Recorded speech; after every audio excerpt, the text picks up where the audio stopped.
Good morning, everybody. Please confirm in the chat box. Can you all hear me? And how are you all doing? क्या हाल चाल? Good morning. Good morning, beta. Yes. All right. Okay. Good morning. Everything is okay. Everything is fine. Perfect. All right. That's good. देखो, you guys have already given a few mock tests, and I hope by writing each mock test you are कहीं ना कहीं able to understand कि यार what are the areas wherein I am weak, or like what should I do so that I am able to कहीं ना कहीं get a better score. कहाँ मैं कुछ गलत कर रहा हूँ. So we are able to pinpoint our mistakes and identify the same and work on the same. So it's very, very important that everybody writes mock test. So all the children who are there in the meeting right now and anybody who attends it later on, I'm telling you, to each of you, if you have got your attempt, make sure that revision is very important, course completion is very important, but writing of mock test is of immense importance, because unless we write a mock test, we do not know that where are we standing right now. Okay. अब आती है बात आपके अगले mock test की, which is of accounts. तो accounts का mock test के अंदर आप लोग अपनी अपनी प्रिपरेशन तो कर ही रहे हैं, but in today's session towards the end I am also going to discuss like what all should be done, how it should be prepared. So I'm going to give you guidance for the same, so that you have a better idea how you can prepare, and also few important tips and tricks related to your accounts paper and your accounts mock test will be provided to you. But अभी हम start कर रहे हैं हमारे इस particular topic का revision. So let me know, क्या आप लोग ने इसको revise किया हुआ है, अपने एंड पे कवर किया हुआ है, नोट्स बनाए हुए हैं? Has everybody done at least one basic round of study of branch? yes or no? Okay, it's done. Okay, all right. Okay, everybody needs to be very, very energetic. See, I am telling you one thing. अभी जब मैं तुमको ये branch का revision कराने वाली हूँ, so I'm going to take up like all the concepts, reasons, ऐसा क्यों नहीं, ऐसा क्यों नहीं. So it's going to be comprehensive, and yet it's going to be concise. I'll not take hours, I'll take limited time, and in limited time मैं सारा कुछ तुम्हारा कवर करवा दूंगी. बट मुझे चाहिए कुछ चीजें.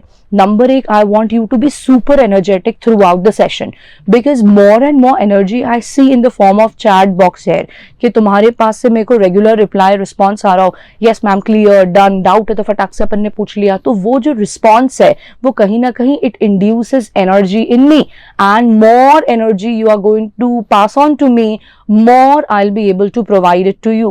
So ultimately आपके हित में जारी यही बात है, और बेहतर यही है कि आप फटाफट से मुझे चैट बॉक्स में अपनी अपनी पोजीशन बताते जाएंगे. अगर क्लियर है तो, डाउट है तो पूछते जाएंगे, ताकि मेरे को क्लैरिटी रहे, and then we keep moving with full energy and complete the topic. So are you all ready? yes or no? I should get reply in the chat box. So my eyes on the chat box right now. Yes, and in the form of emojis, like आंखों में दिखना चाहिए, emoji के form में दिखना चाहिए कि yes.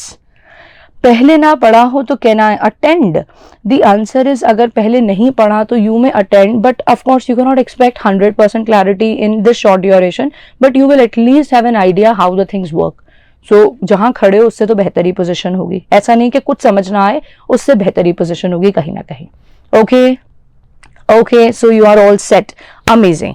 अब मैं आपको बता रही हूँ एग्जैक्टली ब्रांच से रिलेटेड कुछ एग्जाम के टिप्स, और हम पे टॉपिक पे मूव कर रहे हैं.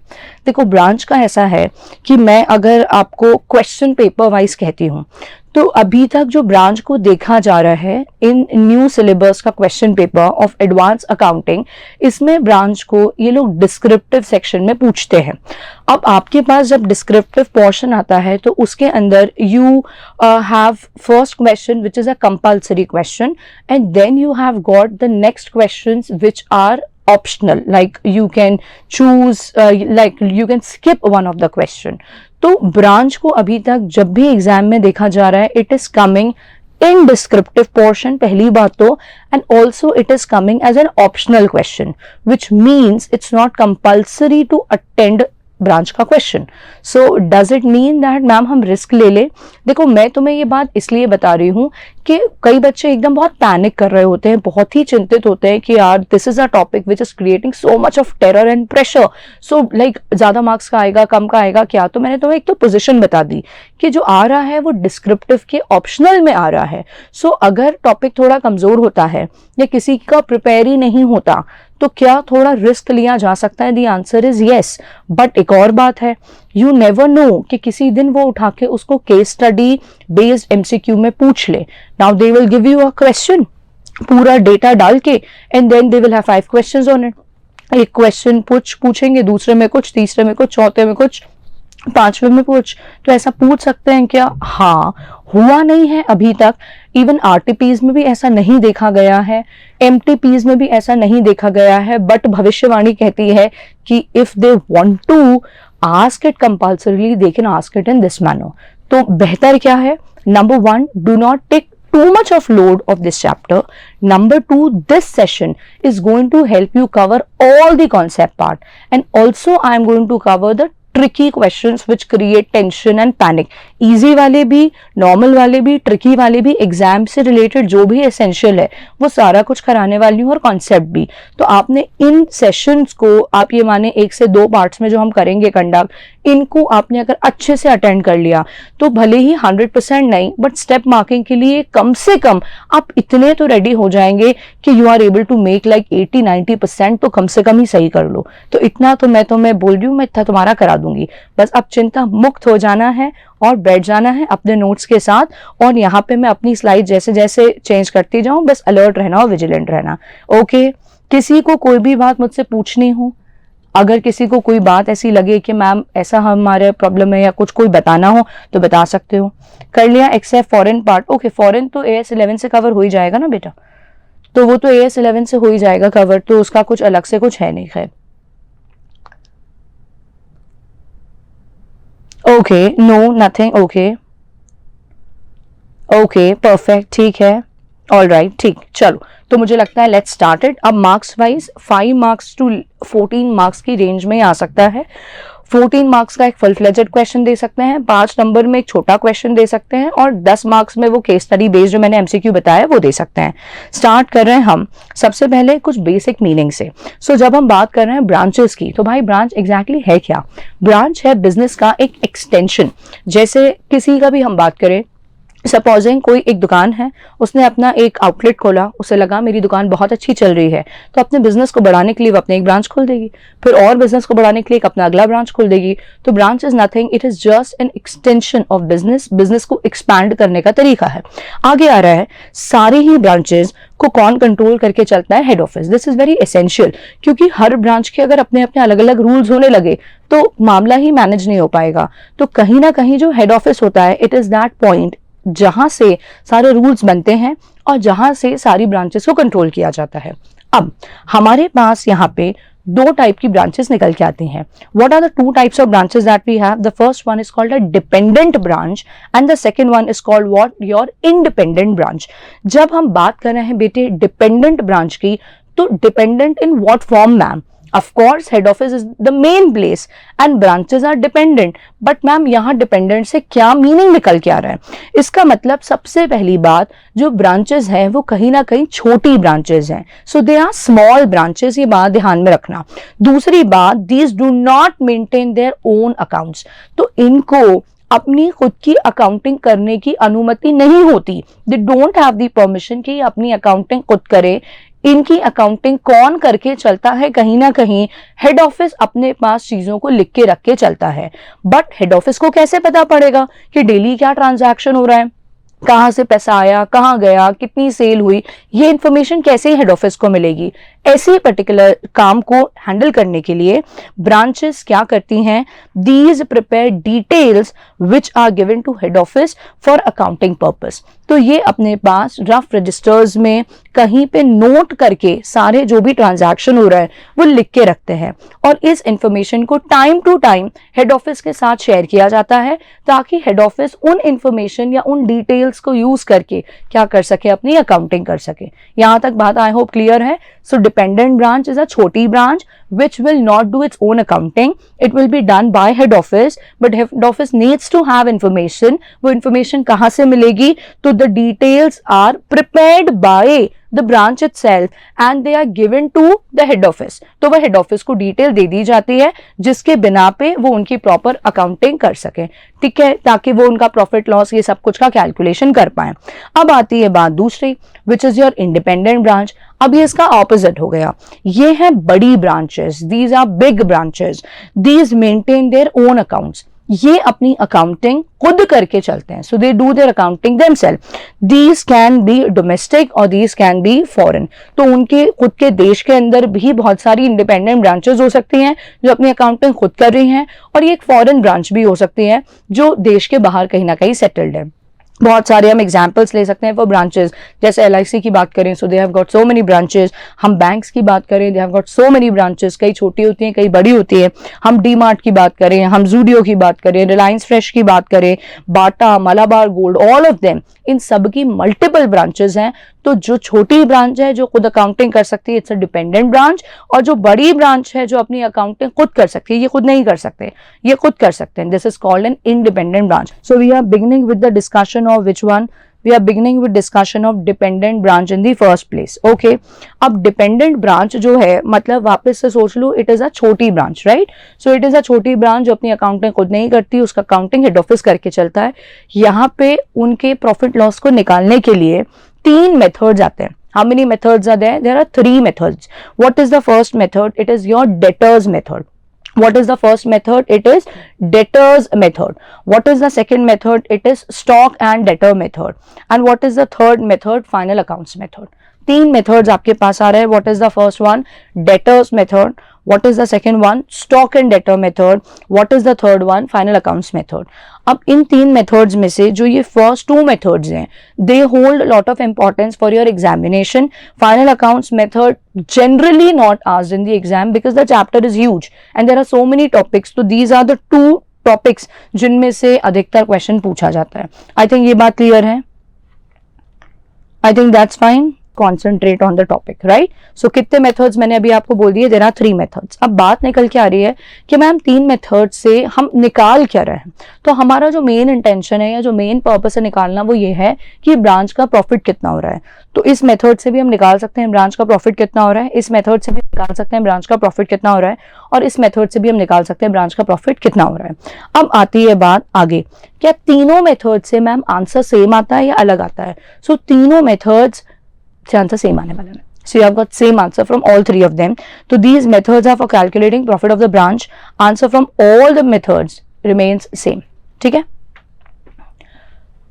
Answer from all the 3 methods remain what? It remains same. तो 3 मेथड्स आ रहा है. अब इनमें से एक छोटी सी बात सुन लेंगे आप. जब हम बात कर रहे हैं फाइनल अकाउंट्स मेथड की और जब हम बात कर रहे हैं आपके स्टॉक एंड डेटर मेथड की, दीज 2, इन दोनों के अंदर एक्चुअली क्या तैयार हो रहा है? कुछ मेमोरेंडम अकाउंट्स तैयार हो रहा है. Which accounts are prepared? Memorandum accounts are prepared. और मैम मेमोरेंडम अकाउंट्स होते क्या है?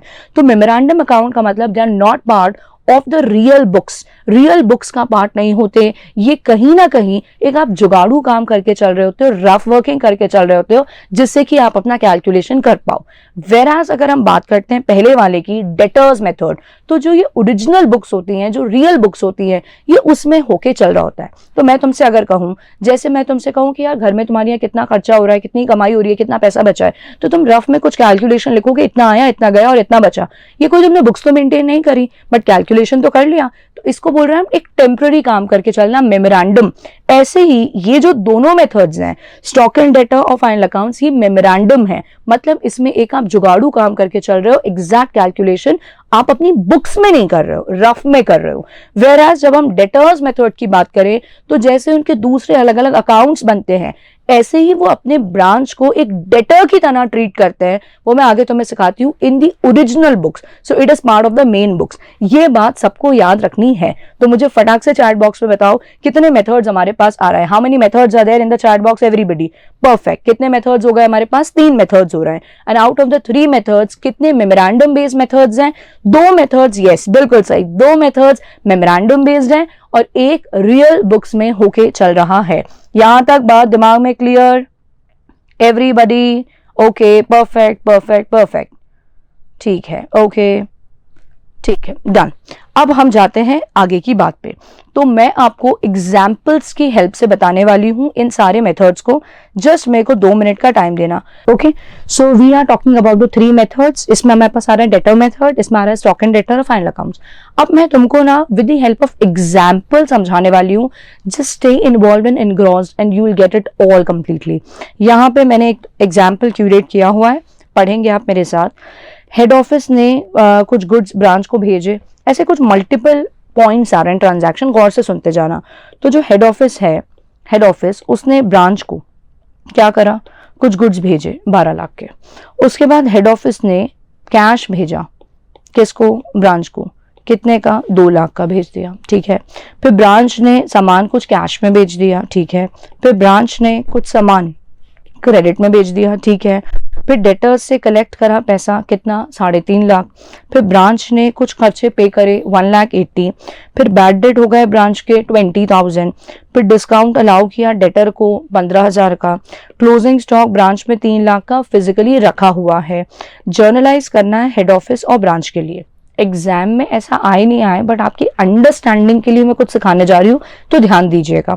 तो जर्नलाइज करना है हेड ऑफिस और ब्रांच दोनों की बुक्स में, और फिर हम बनाएंगे पीएनएल ऑफ ब्रांच। अब देखेंगे आप, भाई ऐसा है कि हेड ऑफिस गुड्स किसको भेज रहा है, ब्रांच को भेज रहा है। तो यहाँ पे मैंने हेड ऑफिस लिखा है और यहाँ मैंने ब्रांच लिखा हुआ है। अब जब ये ब्रांच को भेज रहा है, आप बोलो किसी डेटर को देते हैं, हम डेटर को देते हैं उधार, तो हम एंट्री क्या करते हैं भाई, डेटर टू सेल्स, हाँ या ना। अब ये डेटर तो नहीं है, ये तो हमारी ब्रांच है, बट हाँ कल को हमें इससे जो स्टॉक दिया उसका पैसा तो लेंगे, तो ब्रांच डेबिट किया। और यहाँ क्या आएगा, to goods sent to branch. So it's not sale exactly, branch to goods sent to branch. और ब्रांच के पॉइंट ऑफ व्यू से बात करें तो कहीं ना कहीं जैसे परचेज होता है वो सोचो, तो परचेज करते हो और टू उधार होता है तो क्या लिखते हो, क्रेडिटर, ठीक है। अब इसकी जगह परचेज ना लिखते हुए क्या लिखेंगे, goods received from head office, goods receive from head office. और टू क्रेडिटर ना लिखते हुए हमें किसको कल को पे करना है, इन गुड्स के बदले हेड ऑफिस को पे करना है, तो टू हेड ऑफिस आ जाता है, ठीक है। अगला देखना, यहां तक क्लियर हो तो मेरे साथ चलना, डाउट हो तो पूछ लेना। ऐसे ही कैश भेज दिया, जैसे वहां गुड्स भेजे थे, यहाँ क्या करा, अगला कैश भेज दिया। तो अपने पास आ रहा है branch to cash. I think everybody can draft these entries easily. Cash हमारे पास से गया और किसको दिया, हमने ब्रांच को दिया हुआ है। यहाँ पे कैश इनके पास आया, so cash account debit to, कहीं ना कहीं हमने क्या कर दिया, हेड ऑफिस को क्रेडिट कर दिया कि भाई इनसे हमें कैश मिला, लाइबिलिटी बढ़ा दी। अगला कह रहे हैं ब्रांच ने कैश में सामान सेल कर दिया, सिंपल एंट्री आ जाएगी कैश टू सेल्स। उसके बाद ब्रांच ने उठा के क्रेडिट में सामान बेच दिया, क्या एंट्री आ जाएगी, डेटर टू सेल्स। इनका कुछ हो ही नहीं रहा, ये एंट्री नहीं कर रहे। उसके बाद collection from debtor by branch, collection from debtor by branch, तो पैसा कलेक्ट हुआ। तो अब आप देखेंगे कैश आया, कैश अकाउंट डेबिट टू क्या हो जाएगा आपका, डेटर, डेटर से पैसा मिल गया। अगला देखते चलिए, कह रहे हैं ब्रांच ने पे करे एक्सपेंसेस 1,80,000, क्या एंट्री आने वाली है इसके लिए, expenses account debit to, cash गया तो टू कैश, सिंपल। उसके बाद अगला पॉइंट आपके पास आ रहा है बैड डेट हो गए ब्रांच के, व्हाट एंट्री विल कम बेटे, so the entry would be bad debt to debtor, bad debt to debtor.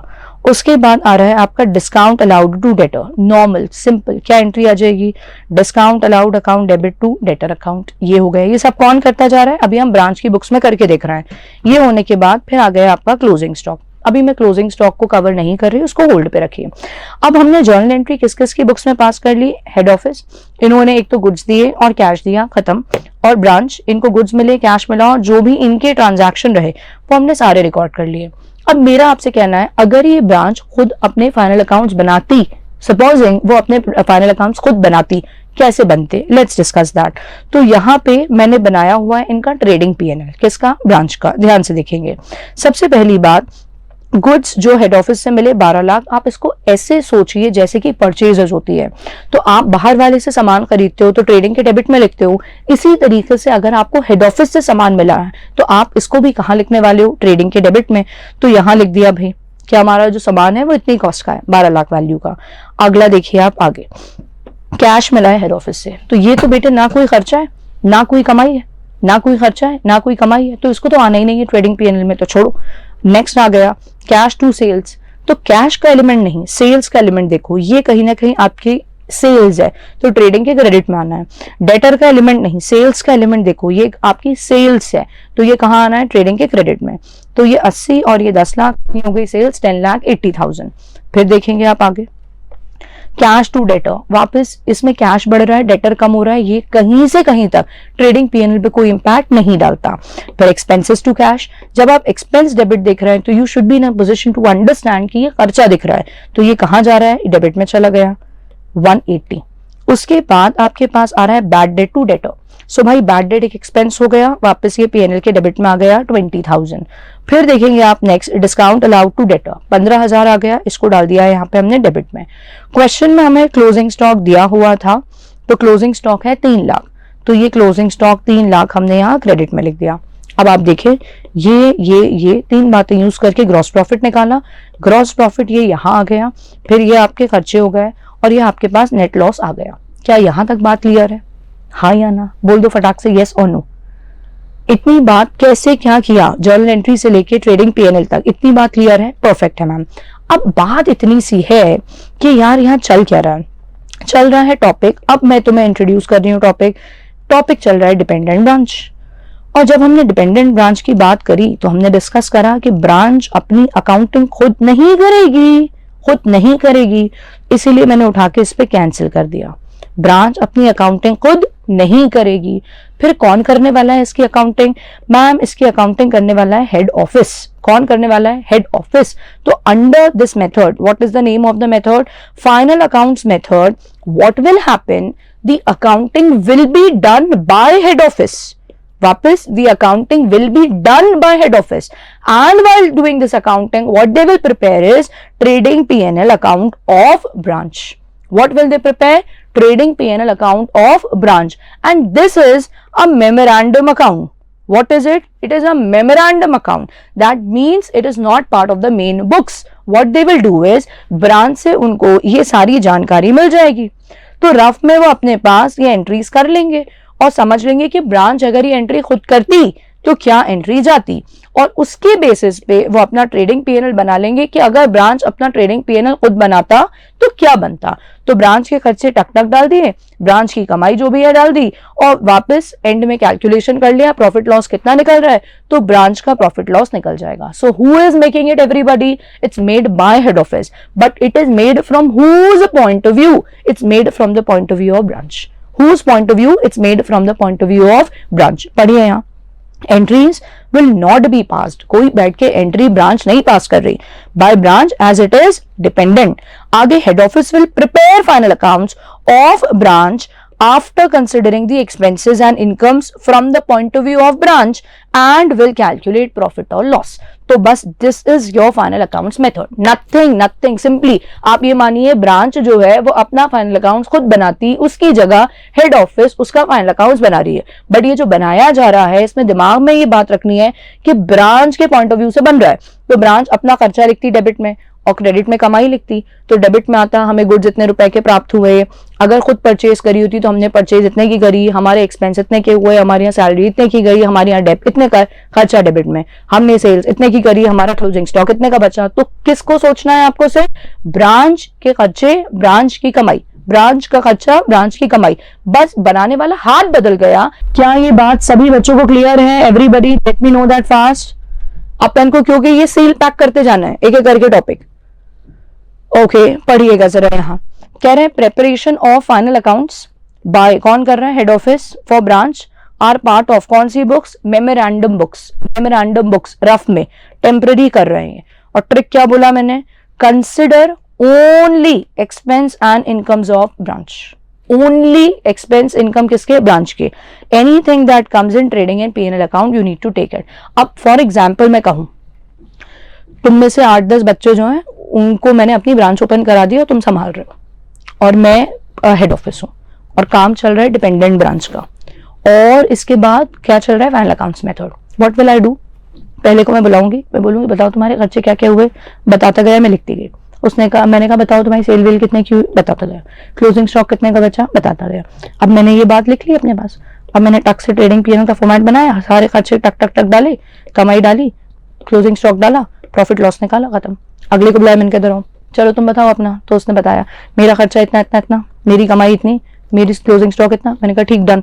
अब मैंने उठाया, ट्रेडिंग पीएनएल बनाया, सारे खर्चे यहाँ टक टक टक टक डाले, कमाई डाली, क्लोजिंग स्टॉक डाला, प्रॉफिट निकाला। मैंने कहा चलो तुम तीसरे तुम आ जाओ। Are you getting? But is it part of the original books or memorandum books? Memorandum books. Who is making it? Branch is not making it. Who is making it? Head office. But from whose point of view it is made? It is made from the point of view of branch. क्योंकि branch एक छोटा बच्चा है। हम कह रहे हैं तुम अपना काम नहीं करोगे, हम करके देंगे तुम्हें। तुम अपना काम नहीं करोगे, हम करके, बस तुम आकर मैं बता दो क्या चीजें हैं। क्लियर है? क्लियर है? आप आई होप कंफ्यूज नहीं होंगे। मैं नेक्स्ट मेथड पे ले जाऊं आपको। ओके, अब हम जा रहे हैं दूसरे मेथड पे। सबसे कम एग्जाम में जो आता है वो फाइनल अकाउंट्स मेथड ही है, लेकिन सबसे कम कहा मैंने, ऐसा नहीं कहा कि आता ही नहीं है। तो अब हम जा रहे हैं one of the most asked method पे, विच इज डेटर्स मेथड। इसमें आके बच्चे बहुत कंफ्यूज होते हैं। अब आपको पिछले मेथड का ना सब भूल जाना है, सब साइड रख दो, टॉपिक खत्म, मेथड खत्म, साइड रख दो। अब हम नई सिरे से नई बात कर रहे हैं, बिल्कुल पुराने को इसमें मिक्स नहीं करना है। हम बात कर रहे हैं डेटर्स मेथड की। अब डेटर्स मेथड नाम क्यों पड़ गया? कोई ट्राई कर सकता है, मुझे बता सकता है ये नाम डेटर्स मेथड क्यों पड़ गया? Why is it debtors method? कहां से पड़ गया भाई ये नाम डेटर्स मेथड?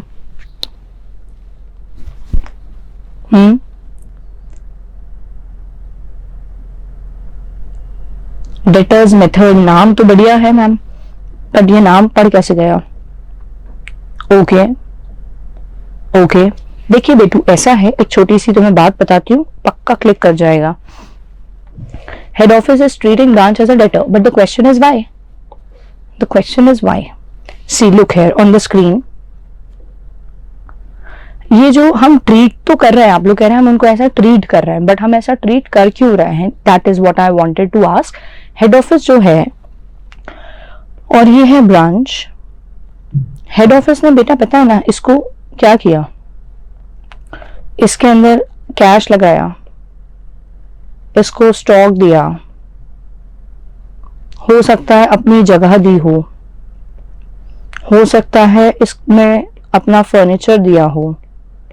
तो आपको समझ में आना चाहिए एक तरीके से हेड ऑफिस ने ब्रांच में इन्वेस्ट करा हुआ है, हेड ऑफिस ने ब्रांच में इन्वेस्टमेंट करा हुआ है, और कल को ये पैसा और ये सामान हेड ऑफिस ब्रांच से वापस ले सकता है।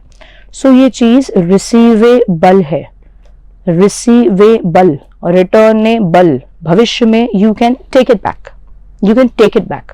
तो इसीलिए हेड ऑफिस ब्रांच जो है वो उसके लिए एक इन्वेस्टमेंट है। क्या है? एक इन्वेस्टमेंट, एक एसेट है जिसके बदले उसको पैसा मिलेगा, सामान मिल जाएगा, पैसा मिल जाएगा।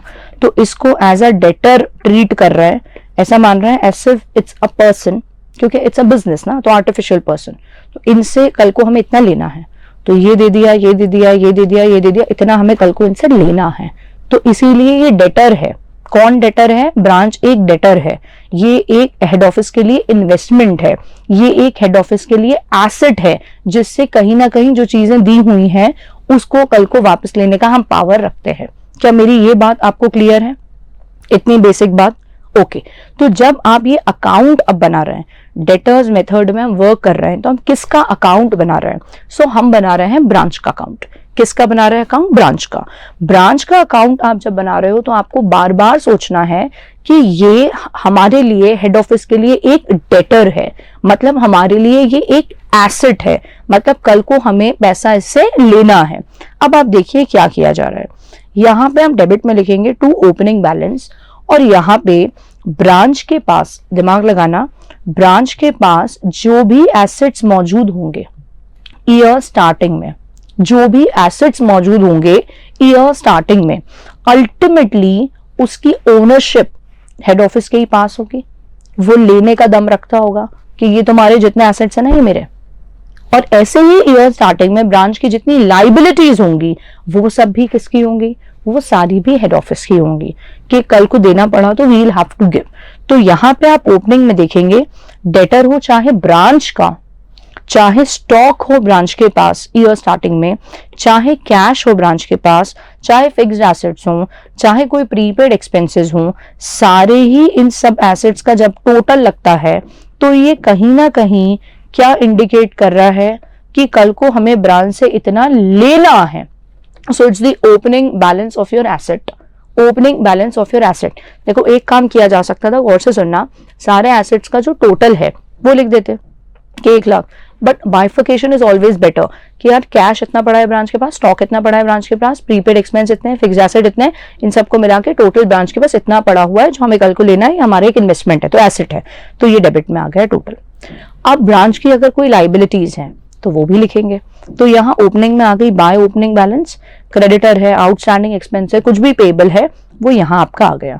तो ये जो पोर्शन है, ये कहीं ना कहीं इसकी जगह आप एक सिंगल वैल्यू भी लिख सकते थे कि ब्रांच के पास इतना ओवरऑल नेट एसेट्स हैं, एक सिंगल वैल्यू भी लिख सकते थे. बट सिंगल लिखने की जगह हमने उसको स्प्लिट कर दिया, ब्रेक कर दिया, बाइफिकेट कर दिया कि यार एसेट्स ये है, लाइबिलिटीज ये है. कोई मेरी बात तुम्हें समझ आ रही है?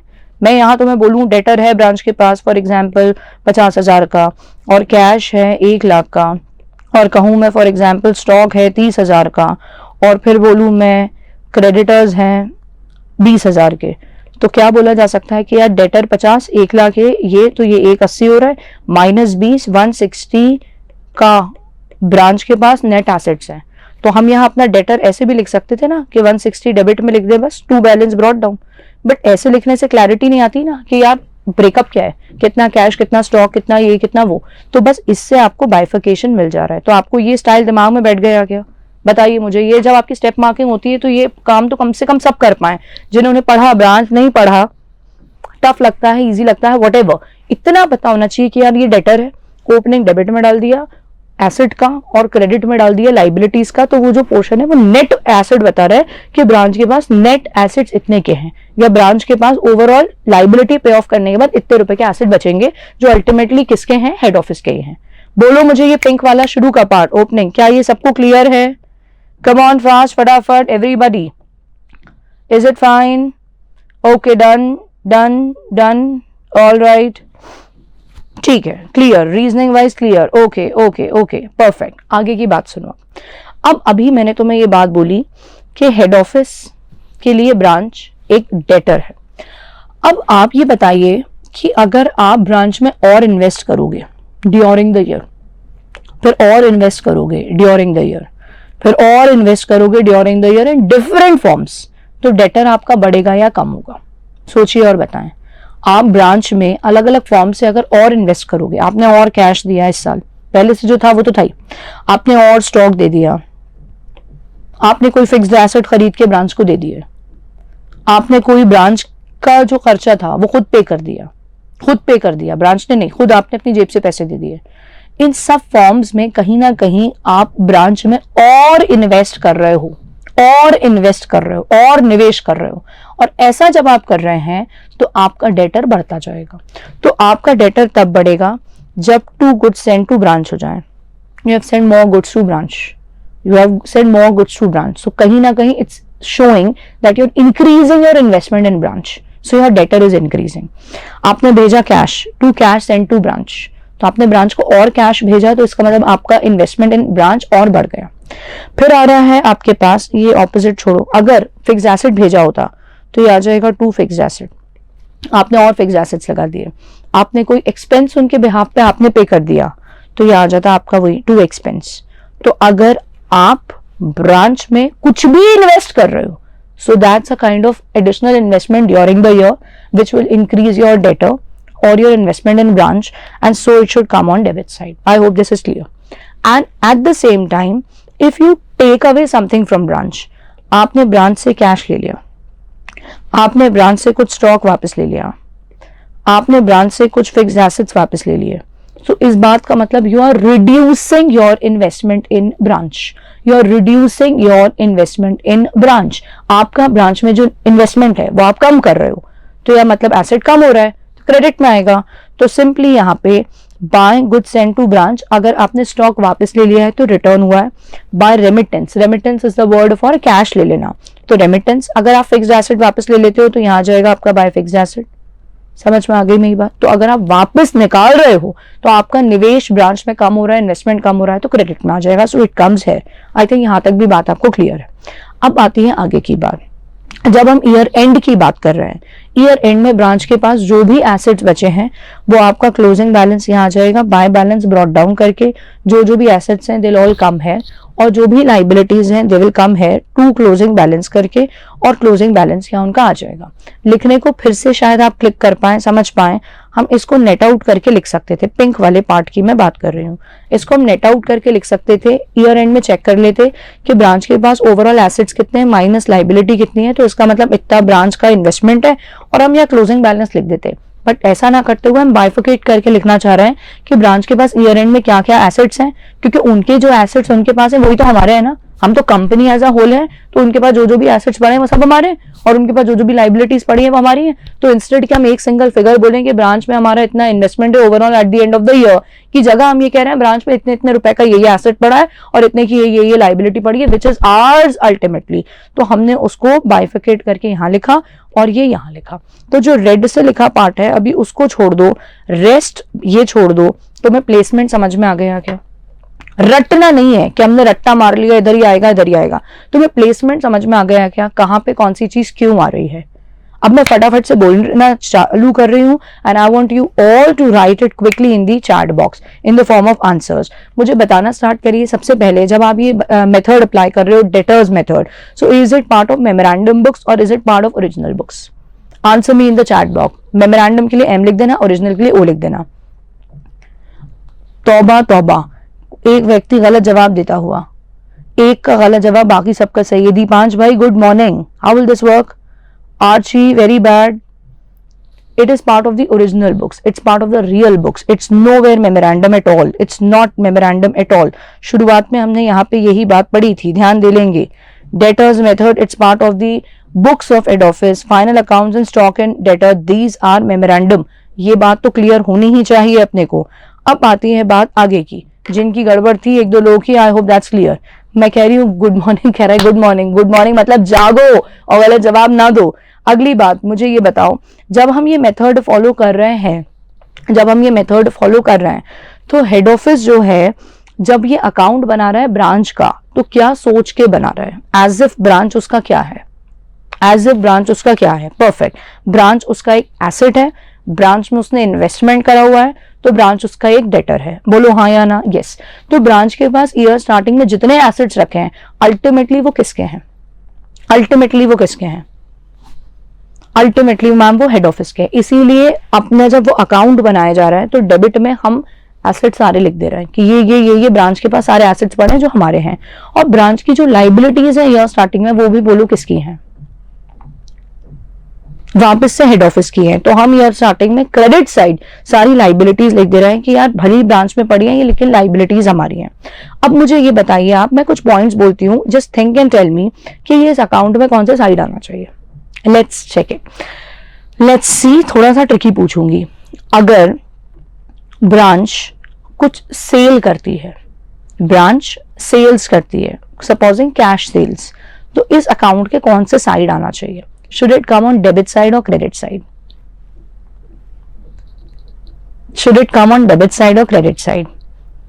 जवाब निकलता जा रहा है क्रेडिट। सब अपने अपने जवाब दो, जितने पार्टिसिपेंट्स है सबसे जवाब आना चाहिए। एक का आंसर आ गया नो साइड, आकांक्षा शर्मा। बाकी क्रेडिट। एक वीवो का आया है नहीं आएगा, दो लोग कह गए नहीं आएगा, और अनन्या कह रही है नोवेयर, नितेश कह रहा है नो, देवांश कह रहे हैं नोवेयर। अब लोग नो पे आ चुके हैं, ये क्या हो रहा है? आरती नो, नैना कह रही है क्रेडिट साइड। बाकी लोग का क्या कहना है? बोलो। नहीं आएगा। द आंसर इज नहीं आएगा। Why is it? इतने लोगों ने क्रेडिट बोला, फिर नो पे आ गए। Why it will not come? बेटू, हम दुनिया जगत की सारी चीजें इस अकाउंट में नहीं लिखते। हमें ये मेन कॉन्सेप्ट ध्यान में रखना है that when head office is making branch account, so it is going to put everything in this account, जो कि कहीं ना कहीं इनके ट्रांजैक्शंस जिसमें आ रहे हों, इधर लगाना और निकालना। बट अगर ब्रांच डेटर से डील कर रहा है, ब्रांच कोई एक्सपेंस पे कर रहा है, कुछ भी ब्रांच का बाहर वालों के साथ चल रहा है, तो हेड ऑफिस के डेटर वाले पार्ट पे कोई इम्पैक्ट नहीं पड़ रहा। यहाँ हेड ऑफिस ब्रांच को एक डेटर ट्रीट कर रहा है, तो जब आप किसी को बेच रहे हो सामान, तो आप क्रेडिट में क्यों ही लिखोगे? क्यों ही लिखोगे? आप डेबिट में तब लिखोगे जब आपने ब्रांच में और इन्वेस्ट करा, और जब आपने ब्रांच से कोई पैसा निकाला, ले आए, विड्रॉ कर लिया, एसेट कम हो गया, तो यहां आएगा। तो आना ही नहीं है। So that will not come. Remain very clear about it. चलिए अगला पूछती हूँ मैं आपसे।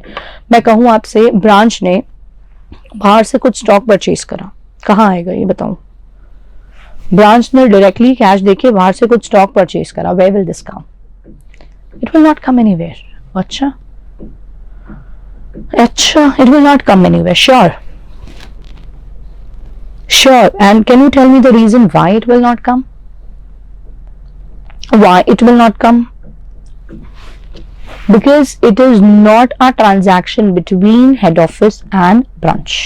It's not a transaction between head office and branch. Remain clear about it. Is that clear to you?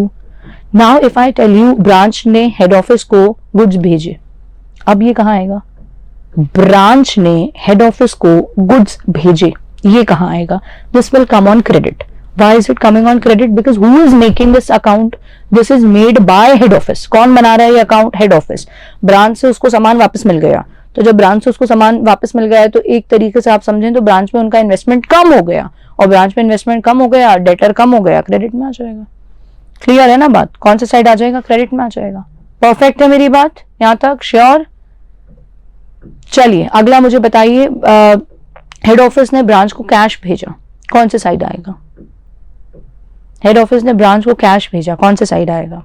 Debit side आएगा। अच्छा, मैं तीसरी बात कह रही हूं, उसको सोच के बताना। मुझे बताओ, हेड ऑफिस ने ब्रांच का कोई एक्सपेंस था 1 लाख रुपए का, वो हेड ऑफिस ने अपने पास से कैश में दे दिया।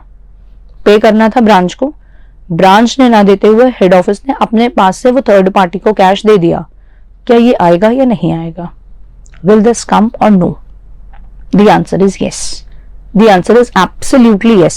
इसको आप सिंपली ऐसा सोच लो, मानो आपके भाई बहन को किसी को पेमेंट करना था, या आपके फ्रेंड को किसी को पेमेंट करना था 10-20 हजार का, अभी वो मौजूद नहीं थे, तो उनकी एब्सेंस में आपने पे कर दिया। बट क्या ये पैसा कहीं ना कहीं कल को आपको उनसे लेना है? The answer is yes. The answer is yes. Simply यहाँ पे अभी ब्रांच को पे करना था, कर हेड ऑफिस ने लिया, तो इस बात का मतलब कहीं ना कहीं ये पैसा हमें किससे लेना है? ब्रांच से वापस लेना है, तो डेटर बढ़ रहा है। So it's a kind of investment only done in branch. Say yes और नो? Are you clear with this? Are you clear with this? अब आप बताइए, पिछले मेथड और इस मेथड में आप कंफ्यूज तो नहीं होंगे? Let me ask you a few questions वापस। बताइए, final accounts method, is it a memorandum method और is it done in the real books? Final accounts method, this is memorandum. If I talk about this debtors method, is it a memorandum method or is it done in real books? Ma'am, it is done in real books ordinary. अब मुझे ये बताइए कि यहाँ पे जो ये final account बना रहा है, who is making it? Who is making it?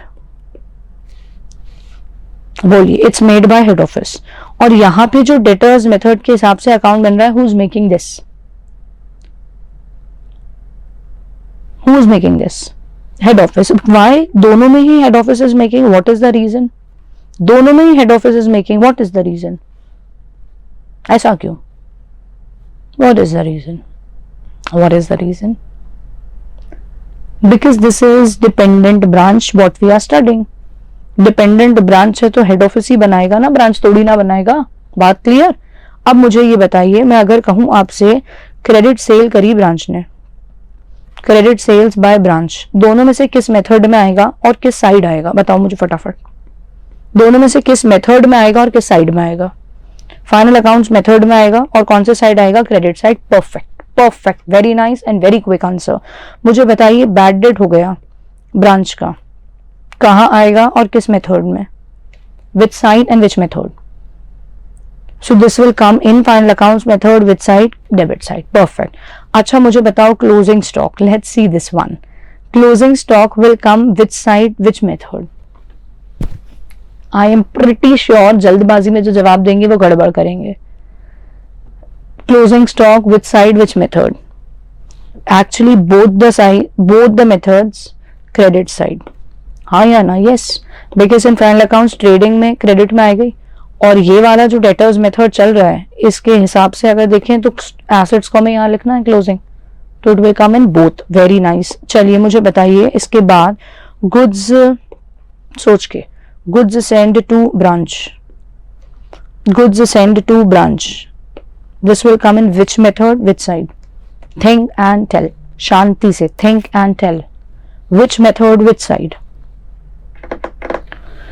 जल्दी में जवाब देने वाले गलत जवाब देते हैं, सोच के देने वाले सही जवाब देते हैं। थिंक एंड टेल, कौन बनेगा करोड़पति का 1 करोड़ का क्वेश्चन है, सोच के जवाब दें, नहीं तो आपकी धनराशि 0 हो जाएगी।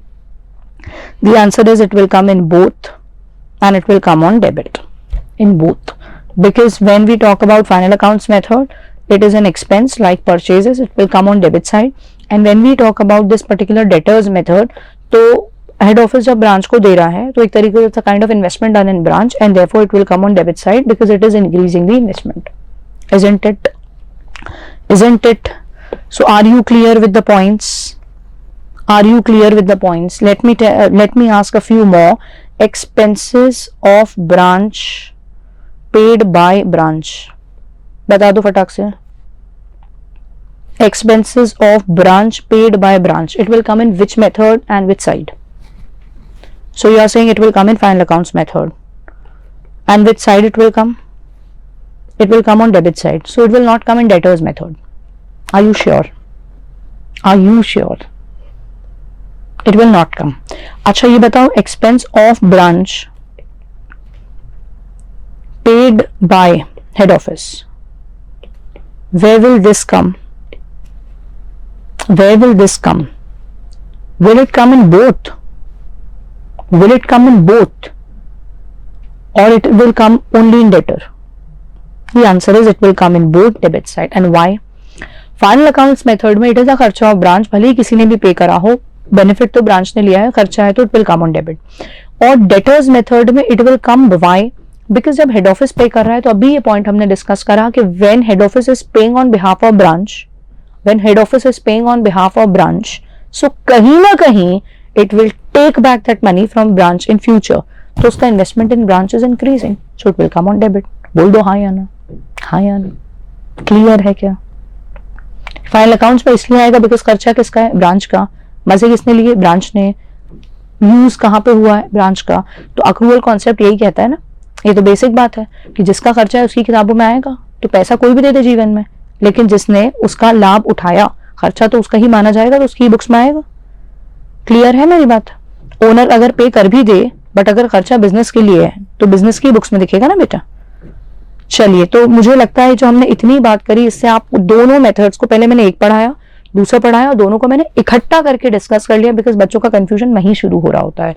तो यहाँ आपको एक्सपेंस और इनकम पे गौर नहीं रखना, आपका फोकस किसके ऊपर होना है? इस बात पे, इन्वेस्ट कितना हो रहा है ब्रांच में और ब्रांच से निकाला क्या जा रहा है। Remember this. अब मैं आपके साथ एक स्टेप आगे जाना चाह रही हूँ, सुनेंगे आप बात को? यहाँ तक कोई डाउट किसी को? किसी को कोई डाउट यहाँ तक हो तो बोलो, क्योंकि मैं अब एक स्टेप आगे जाना चाह रही हूँ। चले चले चलो चले चलो चले। सो अब आ रहा है हमारे पास अगली बात। वो आती है बात किस चीज की? वो आती है बात लोडिंग की। लोडिंग बड़ा दर्द देता है बच्चों को। लोडिंग या मार्कअप। क्या? लोडिंग या मार्कअप। अब ये बहुत सिंपली समझना है, बिना चिंता किए और बिना लोडिंग का लोड लिए। लोडिंग का लोड नहीं लेना है, शांति से आराम से सुनना है, समझना है, सब बनेगा। ऐसा है कि देखिए, आप लोग ने कंसाइनमेंट तो पढ़ा नहीं, आप वो दौर के बच्चे हैं जिन्होंने कंसाइनमेंट टॉपिक पढ़ा ही नहीं। अकाउंट्स में होता था कैफ में, तो उसको अपन साइड ही कर दें। आपका जो हेड ऑफिस है वो ब्रांच को जब सामान भेज रहा है, तो सामान की कॉस्ट हेड ऑफिस ने जब खरीदा तो सपोजिंग उसको 100 रुपये पड़ी, बट जब वो ब्रांच को भेज रहा है तो उसकी पॉलिसी है, क्या है उसकी पॉलिसी, कि हम भेजेंगे एट अ मार्कअप और we will add some loading. इसका मतलब है हम इसकी प्राइस को इंक्रीज करके भेजेंगे। तो मानिए एट द रेट 10% है, तो 100 तो कॉस्ट है, 10% आपने निकाला, 10 रुपए आया, तो इसका मतलब आप 110 के ऊपर ब्रांच को भेज रहे हो। सो 110 कहलाता है इनवॉइस प्राइस। क्या? Invoice price. तो जो भी कॉस्ट है उसमें लोडिंग जब ऐड होती है, या आप इसको एक और नाम से कह सकते हैं विच इज कॉल्ड मार्कअप, तो फिर इज इक्वल टू जो मिलता है वो होता है आपका इनवॉइस प्राइस। Invoice price. तो हेड ऑफिस को 100 का पड़ा और वो ब्रांच को जब भेज रहे हैं तो वो 110 की इनवॉइस प्राइस पे भेज रहे हैं, तो इसको क्या बोल दिया? इनवॉइस प्राइस, लोडिंग जोड़ के। अब मैम हमें करना क्या है इसका, देखिएगा बात कुछ इस प्रकार है कि जब ये आ रहा है पॉइंट, ये है स्टॉक, ठीक है, ये कौन सा स्टॉक है? ओपनिंग। ये जब आप ब्रांच का अकाउंट बना रहे हैं तो आपने यहाँ लिखा, इसका मतलब क्या है? सोचो पहले, ब्रांच के पास इतने रुपए का स्टॉक ईयर के स्टार्टिंग में पड़ा है, तो ये किस पे आएगा? ये आएगा इनवॉइस प्राइस पे। इनवॉइस प्राइस का मतलब जो रेट पे हमने जोड़ के भेजा था। बट एक बात समझिए आप सब लोग, कभी आप इस पॉइंट को 2 मिनट साइड में रख के यहाँ बोलती हूँ, अगर आपका जैसे ये ट्रेडिंग अकाउंट है बेटा, तो आप क्या कोई चीज 100 रुपए की है, अब अगर कॉस्ट 100 की है, अब अगर आप उसको 110 पे दिखा देते हैं, 110, क्योंकि ब्रांच को तो हेड ऑफिस से मिला 110 का, 110 पे दिखा देते हैं, तो आपको कुछ लगता है इससे कोई प्रॉफिट पे इम्पैक्ट हो सकता है? इस पे कुछ प्रॉफिट पे इम्पैक्ट हो सकता है? सोचिए और बताइए। The answer is yes. अगर आपका 10 का यहाँ खर्चा ज्यादा दिखेगा तो इससे आपका कहीं ना कहीं यहाँ पे जो प्रॉफिट दिखेगा वो 10 से कम का दिखेगा। 10 से ज्यादा का दिखाओगे अगर आप यहाँ पे अपनी स्टॉक की वैल्यू, खर्चा 10 से ज्यादा का दिखाओगे तो आपका प्रॉफिट यहाँ कहीं ना कहीं 10 से कम दिखेगा। तो हमने तो अपनी पॉलिसी के तहत क्या ब्रांच को नहीं बताना चाह रहे हैं, डिस्क्लोज नहीं करना चाह रहे हैं कि भाई हमारा ओरिजिनल जो सामान है वो कितने का है, नहीं बताना, रीजन है, पॉलिसी मैटर है, हमें नहीं बताना ओरिजिनल कितने का है। बट अगर हम इसको यहाँ पे 110 पे लेंगे तो हम कहीं ना कहीं हमारा जो डेबिट साइड है वो बढ़ती दिखा देंगे, तो एक्सपेंस बढ़ती दिख जाएगा, ओपनिंग स्टॉक बढ़ती दिख जाएगा, तो उस चक्कर में यहाँ आपका प्रॉफिट 10 से कम दिख जाएगा। तो हम करेंगे क्या? हम करते हैं अनलोड। बहुत इजी काम है, एक बार दिमाग में बिठा लो, बार बार हो जाता है। अनलोड। अनलोड करने का मतलब यहाँ पे तो आप 110 का ही लिखें और आप क्रेडिट में लिखेंगे बाय स्टॉक रिजर्व। क्या नाम आएगा? By stock reserve. और यहाँ पे आप 10 रुपए लिख देंगे। तो इससे होगा क्या? आपने यहाँ 110 लिखा, जिस रेट पे आपने ब्रांच को भेजा, जो डॉक्यूमेंट्स पे बिल्स के ऊपर लिखा गया होगा वो 110, तो आपने यहाँ याद रखने के लिए चढ़ा लिया कि यार जो हमने बिल्स में लिखा है, डॉक्यूमेंट्स में लिखा है वो 110 लिखा है। लेकिन अभी हम कर क्या रहे हैं? हमारा पर्पस तो प्रॉफिट निकालना है, तो सही प्रॉफिट निकालना है, तो हमने 10 रुपए को इधर क्रेडिट में कर दिया। अब तुम नेट में सोचो, 110 डेबिट में लिखा है, 10 क्रेडिट में लिखा है, अल्टीमेटली 100 का ही एक्सपेंस दिख रहा है। तो अब प्रॉफिट का कैलकुलेशन बिगड़ेगा नहीं, सही आ पाएगा, सही आ पाएगा। अब आगे देखो, अब जब आता है तुम्हारा to goods and to branch, वापस जब तुम गुड्स ब्रांच को भेज रहे हो तो कौन से प्राइस पे लिखा होगा तुमने? लोडिंग ऐड करने के बाद, मतलब इनवॉइस प्राइस पे जो बिल्स में है। बिल्स से हमारा ये पार्ट मैच कर जाएगा। लेकिन हम सोचें कि हम कर क्या रहे हैं, हम तो प्रॉफिट निकालना चाह रहे हैं, तो अगर हम यहाँ बढ़ा के दिखाएंगे हमारा एक्सपेंस तो प्रॉफिट सही नहीं निकलेगा, इसको फिर अनलोड कर दो। तो ये देखिए आप यहाँ by goods and to branch, वही का वही यहाँ नाम आ जाएगा, by goods and to branch, और यहाँ लोडिंग का अमाउंट आएगा। तो मानो आप कॉस्ट है 220, लोडिंग है 220, ओवरऑल इनवॉइस प्राइस है, तो यहाँ कितने पे दिखेगा? 220। यहाँ पे आप 20 रुपए से इसकी लोडिंग क्रेडिट में डाल दोगे, तो अब आप नेट में समझ लो, 220 डेबिट में और 20 क्रेडिट में, मतलब नेट में एक्सपेंस कितने का दिखा? 200 की ही कॉस्ट दिखी। तो आपका प्रॉफिट का कैलकुलेशन बिगड़ेगा नहीं, बिगड़ेगा नहीं। तीसरी बात देखो, अब अगर उनको कुछ सामान लगा कि ये सही नहीं है और वो सामान हेड ऑफिस को वापस कर रहे हैं, तो उनको तो वो ओरिजिनल रेट पता ही नहीं, उन्हें तो वही रेट पता है इनवॉइस प्राइस वाला। तो मानो सामान 55 इनवॉइस प्राइस का है और उसमें 5 रुपए उसके जुड़े, बस एग्जाम्पल बोल रही हूँ लोडिंग के, तो 50 उसकी कॉस्ट है। तो यहाँ जब आप लिखोगे क्रेडिट में तो वापस किस पे लिखोगे? Invoice price 55। डॉक्यूमेंट्स में, बुक्स में वही लिखा होगा, 55 का वैल्यू का हम सामान वापस कर रहे हैं, तो 55 यहाँ आएगा। लेकिन हमें सही प्रॉफिट का कैलकुलेशन करना है तो हमें लोडिंग के इफेक्ट को रिवर्स करते चलना पड़ता है। यहाँ पे आपका आ जाएगा to goods and to branch, 5 रुपए यहाँ आ जाएंगे। मतलब if you put on the opposite side तो लोडिंग का जो इफेक्ट है वो एलिमिनेट होता चलता है, एलिमिनेट होता चलता है, 4 ही जगहों पे आता है। सबसे पहले जो स्टॉक ओपनिंग का है उसके लिए शब्द आता है स्टॉक रिजर्व, वो लोड हटाओगे। फिर जो ब्रांच को आप गुड्स भेज रहे हो उस पर लोड हटाओगे क्रेडिट में। फिर ब्रांच अगर आपको कोई गुड्स वापस कर रही है तो आप उसका लोड हटाते हो। और क्लोजिंग का जो आपका स्टॉक रखा है वो वापस इनवॉइस प्राइस पे आएगा। ब्रांच बोलेगा मेरे पास इतनी वैल्यू का सामान है, तो हम दिल में सोचेंगे ये जो कह रहा है इतनी वैल्यू का सामान है, एक्चुअली तो हमने उनको बढ़ती में भेजा था, बढ़ा के भेजा था, वो थोड़ी ना रियल रेट है। तो हम यहाँ पे अपना फिर से स्टॉक रिजर्व करके टर्म लिख देंगे और लोडिंग को हटा देंगे। तो जहां आपका स्टॉक आएगा, अगर क्वेश्चन कहता है इनवॉइस प्राइस है तो आप उसके ऑपोजिट में उसका लोड हटा देते हो। ओपनिंग स्टॉक के लिए शब्द आता है लोड हटाने के लिए स्टॉक रिजर्व, क्लोजिंग के लिए लोड हटाने के लिए शब्द आता है stock reserve, goods send to branch के लिए goods send to branch, goods send to branch के लिए गुड्स सेंड टू ब्रांच जो रिटर्न का है। तो 4 ही जगहों पे आता है। क्या ये मेरी बात आपको समझ आ गई कि हम इसको क्यों हटा रहे हैं? ताकि हम प्रॉफिट का सही कैलकुलेशन कर पाए। और जिन बच्चों के मन में आए कि हम दिखाई क्यों रहे हैं, हम इसलिए दिखा रहे हैं बिकॉज जब एक हेड ऑफिस एक ब्रांच को, दूसरी को, तीसरी को, चौथी को, 10वीं को अपना सामान बेचता है तो डॉक्यूमेंटेशन होता है, बिल्स बनते हैं, इतने रुपए का माल हमने यहाँ से वहां भेजा, तो वहां तो इनवॉइस प्राइस ही चढ़ा हुआ है, तो उसी पे सील ठप्पे लगे हैं। तो आपकी बुक से वो मैच तो करना चाहिए ना, मैच तो करना चाहिए ताकि क्लैरिटी रह पाए कि ये वाला वो सामान था। अब बताओ मुझे, क्या आपको यहाँ तक की बात समझ में आ गई? एवरीबडी, क्या इतनी बात आपको क्लियर है? बोल दो फटाफट से यस और no.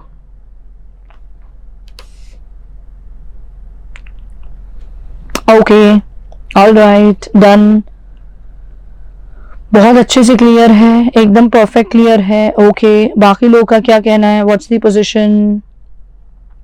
What's your level of clarity? Is it absolutely clear?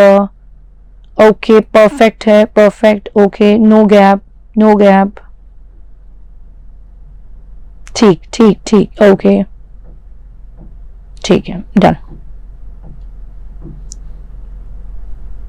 चलिए साहब, तो इस बात पे हम अब ये फाइनल बात समझ लें। ओपनिंग्स आपके ही आ गए, इस साल के जो भी ट्रांजैक्शंस हैं वो ही आ गए, क्लोजिंग आपके ही आ गए। अब आपका डिफरेंस किया जाएगा और इस साइड बैलेंसिंग फिगर आता है तो इट इज योर प्रॉफिट, और अगर आपका इस साइड बैलेंसिंग फिगर आता है तो it is your loss. So if you get a balancing figure this side profit, इस side you get balancing figure it is loss. इतनी बात अपनी हो गई क्लोज। अब हम जाते हैं और देखते हैं कुछ और भी अकाउंट है वैसे इससे रिलेटेड, लेकिन हम इसको तो पहले समझें कि इसको हम अप्लाई कैसे करेंगे। ध्यान दे लो। अब यहाँ कह रहे हैं various transactions of branch during 21-22 are as under opening balance of assets. Fix assets 150 के थे, डेटर थे, कैश थे, स्टॉक था। ये सब किसके पास रखा है? ब्रांच के पास। जो ब्रांच का है वो हमारा है। क्लोजिंग बैलेंस बता रहे हैं, फिक्स एसेट, डेटर, कैश नहीं बताया, उड़ा दिया, स्टॉक और क्रेडिटर फॉर फिक्स एसेट तो ये बता दिया। आगे पढ़िएगा। हेड ऑफिस ने भेजा गुड्स 1,92,000 का, कैश भेजा 1.5 लाख का, ब्रांच ने लौटा दिए गुड्स 12,000 के, कैश दिया है 3,08,000 का। कह रहा है आगे expenses of branch paid by head office. कितना एक्सपेंस है? 24,000। पॉइंट पढ़ना, किसके खर्चे थे? ब्रांच। पे किसने करा? Head office. हेड ऑफिस ने अपनी जेब से दे दिए। बैड डेट हुए 4,000 के, डिस्काउंट अलाउड हुआ 5,000 का, कैश सेल करी ब्रांच ने 65,000 की, क्रेडिट सेल करी 149 की, सेल्स रिटर्न हुआ 2,000 का। प्रिपेयर करना है branch account in the books of head office. तो जब ये कह रहे हैं, दिमाग लगाओ, हेड ऑफिस की बुक्स में, हेड ऑफिस की बुक्स में मतलब ओरिजिनल बुक्स में, ओरिजिनल बुक्स में, रियल बुक्स में, मेमोरेंडम नहीं है, ब्रांच अकाउंट बनना है। इसका मतलब डेटर्स मेथड की बात हो रही है, डेटर्स मेथड की बात हो रही है। अब हम आए, काम तो बहुत सारा कुछ कुछ है, अभी मैं फोकस सीधे कर रही हूँ ब्रांच अकाउंट के ऊपर। सबसे पहले आपको इतना क्लैरिटी रखनी है बिना परेशान हुए कि यार ओपनिंग ढूंढना है क्वेश्चन में। ओपनिंग ढूंढने के बाद एसेट एसेट एसेट एसेट, फटाक से हमने चारों एसेट दे मारे, 1 2 3 4 स्टेप मार्किंग में नंबर मिल गए, जेब में आ गए नंबर। पहला काम डन। ओपनिंग में कोई लाइबिलिटी है नहीं। दूसरा, अब दिमाग लगाया, मैम ने कहा था हेड ऑफिस अगर ब्रांच में कुछ इन्वेस्ट कर रहा है या ब्रांच कुछ हेड ऑफिस को वापस कर रहा है, हेड ऑफिस ब्रांच में कुछ इन्वेस्ट कर रहा है या ब्रांच हेड ऑफिस को कुछ वापस कर रहा है, वो ट्रांजैक्शंस को छांटना शुरू कर दो। हेड ऑफिस ने ब्रांच को 192 का सामान भेजा, तो हेड ऑफिस ने ब्रांच को 192 का सामान भेजा, तो हेड ऑफिस कहेगा मेरा डेटर बढ़ गया, मेरे को कल को इतना वापस लेना है, तो डेबिट में डल जाएगा। उसके बाद हेड ऑफिस ने ब्रांच को कैश 1.5 लाख का भेजा, तो बोलेगा मैंने 1.5 लाख रुपए ब्रांच में और लगाए, तो मेरा निवेश, इन्वेस्टमेंट इन ब्रांच बढ़ गया, मुझे कल को ये पैसा भी वापस लेने का हक है, तो डेबिट में आ गया। अब ब्रांच ने 12,000 के गुड्स लौटा दिए और 3,08,000 कैश लौटा दिया। तो ब्रांच ने 12,000 के गुड्स लौटा दिए, मतलब हेड ऑफिस का ब्रांच में इन्वेस्टमेंट कम हो गया। उसके बाद कैश मिल गया 3,08,000 का, तो 3,08,000 ब्रांच से हमें मिल ही गए, सो हमारा इन्वेस्टमेंट ब्रांच में कहीं ना कहीं कम हो गया। आगे की बात हम करें, अब हम क्या करेंगे, we'll pick up the closing balances. तो क्लोजिंग में हमारे पास fixed asset, debtor, cash and in stock, ये 4 चीज हमने फटाक से 1, 2 और 3 डाल दी। कैश का नाम लिख दिया, वैल्यू पता नहीं, अभी देखते हैं। उसके बाद हमारे पास क्रेडिटर फॉर फिक्स्ड एसेट है, तो ये इधर आ जाएगा क्लोजिंग में लाइबिलिटी। तो ये पॉइंट को हमने यहाँ लिख दिया। इतनी बात क्लियर होना चाहिए और ये काम बहुत स्पीड में करना आना चाहिए। हर किसी क्वेश्चन में ये पॉइंट्स मिलते ही मिलते हैं। ओपनिंग हुआ, क्लोजिंग हुआ, गुड्स भेजे, कैश भेजा, रेमिटेंस हुई और स्टॉक वापस हुआ, ये बेसिक पॉइंट्स। इसके बिना पे तुम्हारे कुछ नहीं तो 70% क्वेश्चन के marks, approx 60 to 70% marks of the question तुम्हारे पास आ चुके होते हैं। बट बच्चों की दिक्कत क्या है, वो इस बात को सही से पकड़ नहीं पाते। इतना भी कर लिया तो 60 to 70% तो तुमको वैसे ही मिल जा रहा है, तो क्या ही इतना चिंता की बात है। अब पढ़ो आगे। हमारे पास ये पॉइंट था, expense of branch paid by head office. क्या ये पॉइंट आएगा? The answer is yes. भले ब्रांच को 24,000 नहीं दिए, लेकिन ब्रांच के लिए ही तो 24 खर्च किए, तो ये भी आपके पास कहाँ आ जाएगा, डेबिट में। अब बताइए क्या ये पॉइंट आएगा बैड डेट? No no. क्या ये पॉइंट आएगा डिस्काउंट अलाउड? नो, क्योंकि ये थर्ड पार्टी और ब्रांच का ट्रांजैक्शन है, थर्ड पार्टी और ब्रांच का। इसमें हेड ऑफिस कहीं से कहीं तक इन्वॉल्व नहीं है। कैश सेल आएगा? नहीं। क्रेडिट सेल आएगा? नहीं। सेल्स रिटर्न आएगा? नहीं। Third party and branch are involve, head office is not involve, not involve. तो ये सारा कुछ आपका नहीं आ रहा। क्लियर है इतनी बात? अब ये सब होने के बाद परेशानी की बात यह है कि कैश नहीं है, तो अभी हम प्रॉफिट निकाल नहीं सकते, तो क्या करा जाए? ऐसी सिचुएशन में आपको बनाना पड़ेगा मेमोरेंडम कैश अकाउंट। अब नाम मेमोरेंडम क्यों पढ़ रहा है? क्योंकि हम बैठ के ब्रांच के सारे लेजर्स नहीं बना रहे। दिमाग लगाओ, हम बैठ के, हम हेड ऑफिस हैं, ब्रांच के सारे लेजर्स नहीं बना रहे। डेटर बनाए, कैश बनाए, ये बनाए, वो बनाए, नहीं। बस हमारे पास इसकी जानकारी थी नहीं। किसकी जानकारी नहीं थी? कैश की जानकारी नहीं थी। तो हमने कहा चलो बैठ के फटाक से from the point of view of branch एक कैश अकाउंट बना लेते हैं। आया इतना, गया इतना, आया इतना, गया इतना, बचा कितना। तो देखिएगा आप कैसे बनता है memorandum cash account. Working note में बनेगा। ओपनिंग में कैश कितना है? 25,000, ये डाल दिया। ओपनिंग में कैश है 25। अब देखो कैश वाले दिमाग लगाओ, 1.5 लाख का कैश और आया, तो ब्रांच के पास 1.5 लाख का कैश और आया। उसके बाद हमारे पास से 3,08,000 का कैश गया, 3,08,000 का कैश गया, ये क्रेडिट में आ गया। फिर पढ़ो आगे, एक्सपेंसेस, तो ये तो हेड ऑफिस ने पे करे, तो हमारा कैश गया नहीं, यहाँ भी कैश नहीं गया, यहाँ भी कैश नहीं गया, यहाँ कैश आया 65, तो ये डेबिट में डाल दिया, 65 का कैश आया। फिर बोल रहा है क्रेडिट सेल इतनी, सेल्स रिटर्न इतनी। अब बात एक और है, क्या बात है? डेटर से भी तो पैसा मिला होगा, डेटर से भी तो पैसा मिला होगा, क्योंकि ये देखो कुछ ओपनिंग डेटर है, ये देखो कुछ क्लोजिंग डेटर है, ये देखो डेटर को और सामान बेचा, फिर देखो रिटर्न हुआ, तो डेटर से भी तो कुछ पैसा मिला होगा, वो जानकारी नहीं दी। तो अब हम क्या बनाएंगे? हम डेटर का भी अकाउंट बना लेते हैं, जो जरूरत है बस उतनी बना रहे हैं, टेम्पररी मेमोरेंडम। तो ये ब्रांच के डेटर अकाउंट बन गए, दिस इज ऑल्सो मेमोरेंडम। क्या किया जा रहा है? चेक करो। ओपनिंग 30,000 का डेटर था ब्रांच का, फिर ब्रांच ने अभी सेल करी, कितने की सेल करी? 149। कितने की सेल करी? 149 की। तो डेटर बढ़ जाएगा 149 से, है ना, उधार सेल है। तो फिर सेल्स रिटर्न हुआ 2,000 का, तो डेटर कम हो जाएगा। फिर क्वेश्चन ने कहा बैड डेट हो गया, कोई डेटर पैसे लेके भाग गया, डेटर कम हो जाएगा। हमने डेटर को डिस्काउंट दिया, डेटर उससे कम हो जाएगा। और क्वेश्चन में क्लोजिंग बैलेंस भी डेटर का दिया है, 18,000 ही मात्र लेने बचे हैं, 18,000 ही मात्र लेने बचे हैं। So what does this mean? This means balance कराया, 1.5 लाख आया, इतना पैसा डेटर से रिसीव हो गया, इतना पैसा डेटर से रिसीव हो गया। आप लोग ने फाउंडेशन में इनकम्प्लीट रिकॉर्ड्स एक टॉपिक पढ़ा होता है। जब आप इनकम्प्लीट रिकॉर्ड्स पढ़ते हो तो ऐसे बहुत जगहों पे आप काम करते ही हो। So this is very basic and normal. Ledger में तो पढ़ते ही पढ़ते हैं, but incomplete records is a chapter जहां आप ये चीज इंपॉर्टेंटली पढ़ रहे होते हैं इन योर फाउंडेशन। तो ये बता रहा है कि यार 30,000 डेटर से लेने थे, 149 का सामान बेचा, सो 179 लेने थे। 4,000 का बैड डेट हो गया, तो इसका मतलब 175 लेने थे। 5,000 का डिस्काउंट दे दिया, इसका मतलब 170 लेने थे। उसके बाद 2,000 का सेल्स रिटर्न हो गया, इसका मतलब 168 लेने थे। और मात्र 18 लेने बचे हैं, सिर्फ 18 लेने बचे हैं, इसका मतलब 1.5 लाख मिल गए। सो 1.5 लाख ये आपके मिल गए, इसको हम कैश अकाउंट में यहाँ ले जा रहे हैं कि हमारे पास 1.5 लाख का डेटा से कैश आया। अब हम बैलेंस कर लेंगे कि साल की स्टार्टिंग में 25,000 रुपए थे, फिर 1.5 लाख रुपए हेड ऑफिस से आए, 65,000 कैश सेल से आए, 1.5 लाख हमारे पास डेटर से आए, 3,08,000 हमने हेड ऑफिस को दे दिए, तो हमारे पास बैलेंस बचा 82,000। 82,000, इस 82,000 को हमने यहाँ फिट कर दिया 82। बस अब आपके पास सारे एसेट्स का टोटल आ गया, दोनों साइड का कैलकुलेशन लगाओगे, balancing figure is your net profit. Balancing figure is your net profit. बताइए क्या कहानी रही? Isn't it easy? It is very different from the other chapters, but once it is, I believe, taught in a systematic manner and grasped with focus and concentration, the topic is a cool topic. मतलब तुम ये मानो like hardly 10% struggle बचता है, 90% तो आराम से काम हो जाता है। स्टेप मार्किंग में तो 80% 90% इंसान ला ही सकता है विदाउट एनी इशू। अब आप ये देखिए और मुझे दिल से बताइए कि आपको बात समझ आ गई कि ये एक एक स्टेप मैम ने क्यों करा है। ये फाइनल अकाउंट्स भी मैंने प्रैक्टिस के लिए अलग करवाया हुआ है, उसको अभी छोड़ो। ये अकाउंट पूरा कैसे बन रहा है, क्यों अब ये किया, क्यों अब वो किया, हमें कैसे करना है। So what is the order, how you will solve. Opening डाल दो सारे, फिर क्वेश्चन में से छाटो कि भाई क्या इन्वेस्ट किया गया है। हेड ऑफिस ने ब्रांच में क्या क्या लगाया वो सब डेबिट में डाल दो, ब्रांच से वापस क्या मिल गया हेड ऑफिस को वो सब क्रेडिट में डाल दो, क्लोजिंग डाल दो नीचे आके। अब क्लोजिंग में अगर कोई गायब है तो उसको कैलकुलेट करने के लिए मेमोरेंडम अकाउंट बना लो और बैलेंस करो, प्रॉफिट निकाल लो, खत्म बात, खत्म बात। कोई पॉइंट में डाउट लगे किसी को तो please let me know that कि मैम मुझे इस पॉइंट में डाउट है। किसी को भी किसी पॉइंट में डाउट लगे तो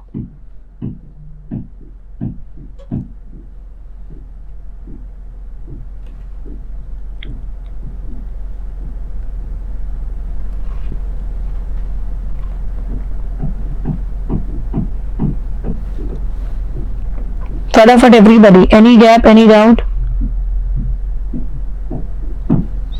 तो मुझे लगता है फिर हम आगे चल सकते हैं and let's talk about the next thing. अगर यही क्वेश्चन में फाइनल अकाउंट्स मेथड होता, फाइनल अकाउंट्स, तो अब पूरा फोकस चेंज कर लेना है तुम्हें, पूरा का पूरा फोकस कि यार अब क्या बात।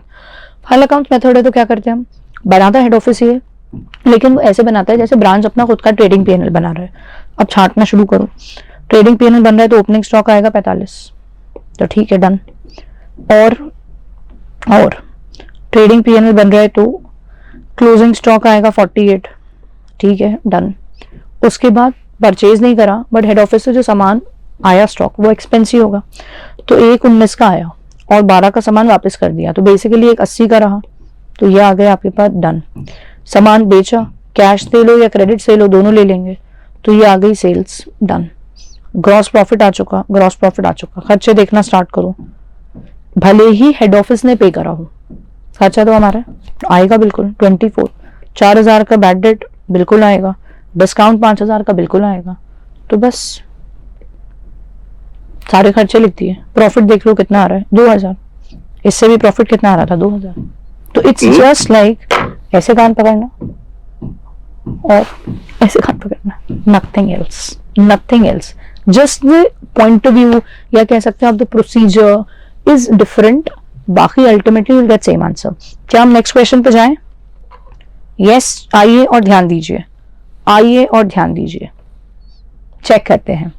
अच्छा एक बात बताओ दिल से, क्या तुम्हें अपने अंदर कुछ कॉन्फिडेंस लग रहा है कि यार इतना इतना इतना इतना तो हो ही जाएगा? क्या तुम्हें ऐसा कॉन्फिडेंस लग रहा है कि हाँ यार ये चीजें तो इतनी तो मैं कर ही लूंगी या कर ही लूंगा बिना रिविजन के, बिना रिविजन के? एग्जाम के पहले बस एक बार फटाफट हमने देखा इतना तो हो ही जाएगा। दैट्स बढ़िया, that's great.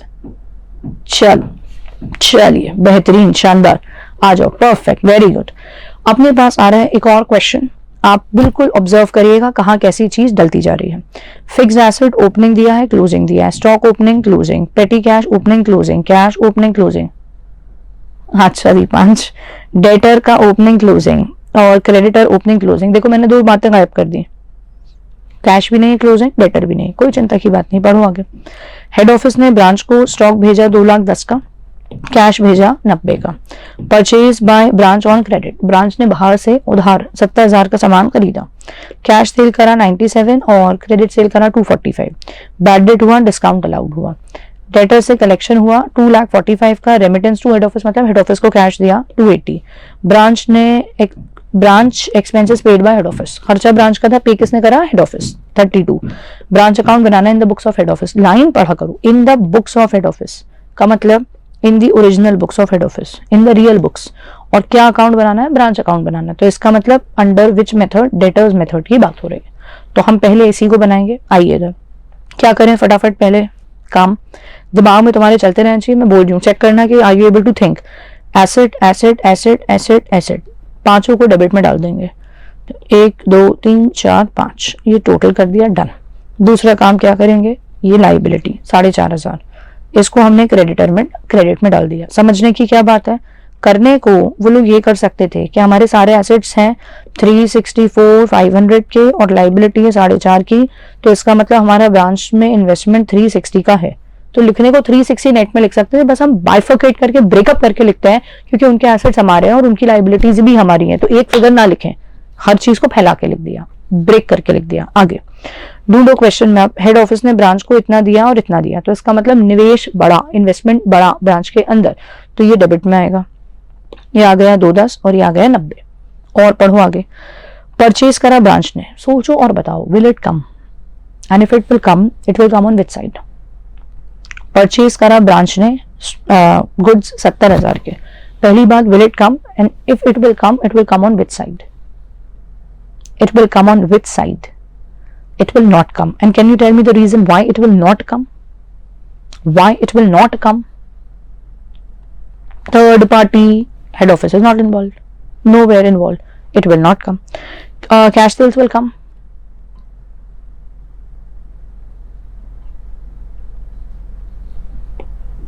No. Credit sales will come or will not come? They will also not come. Bad debt,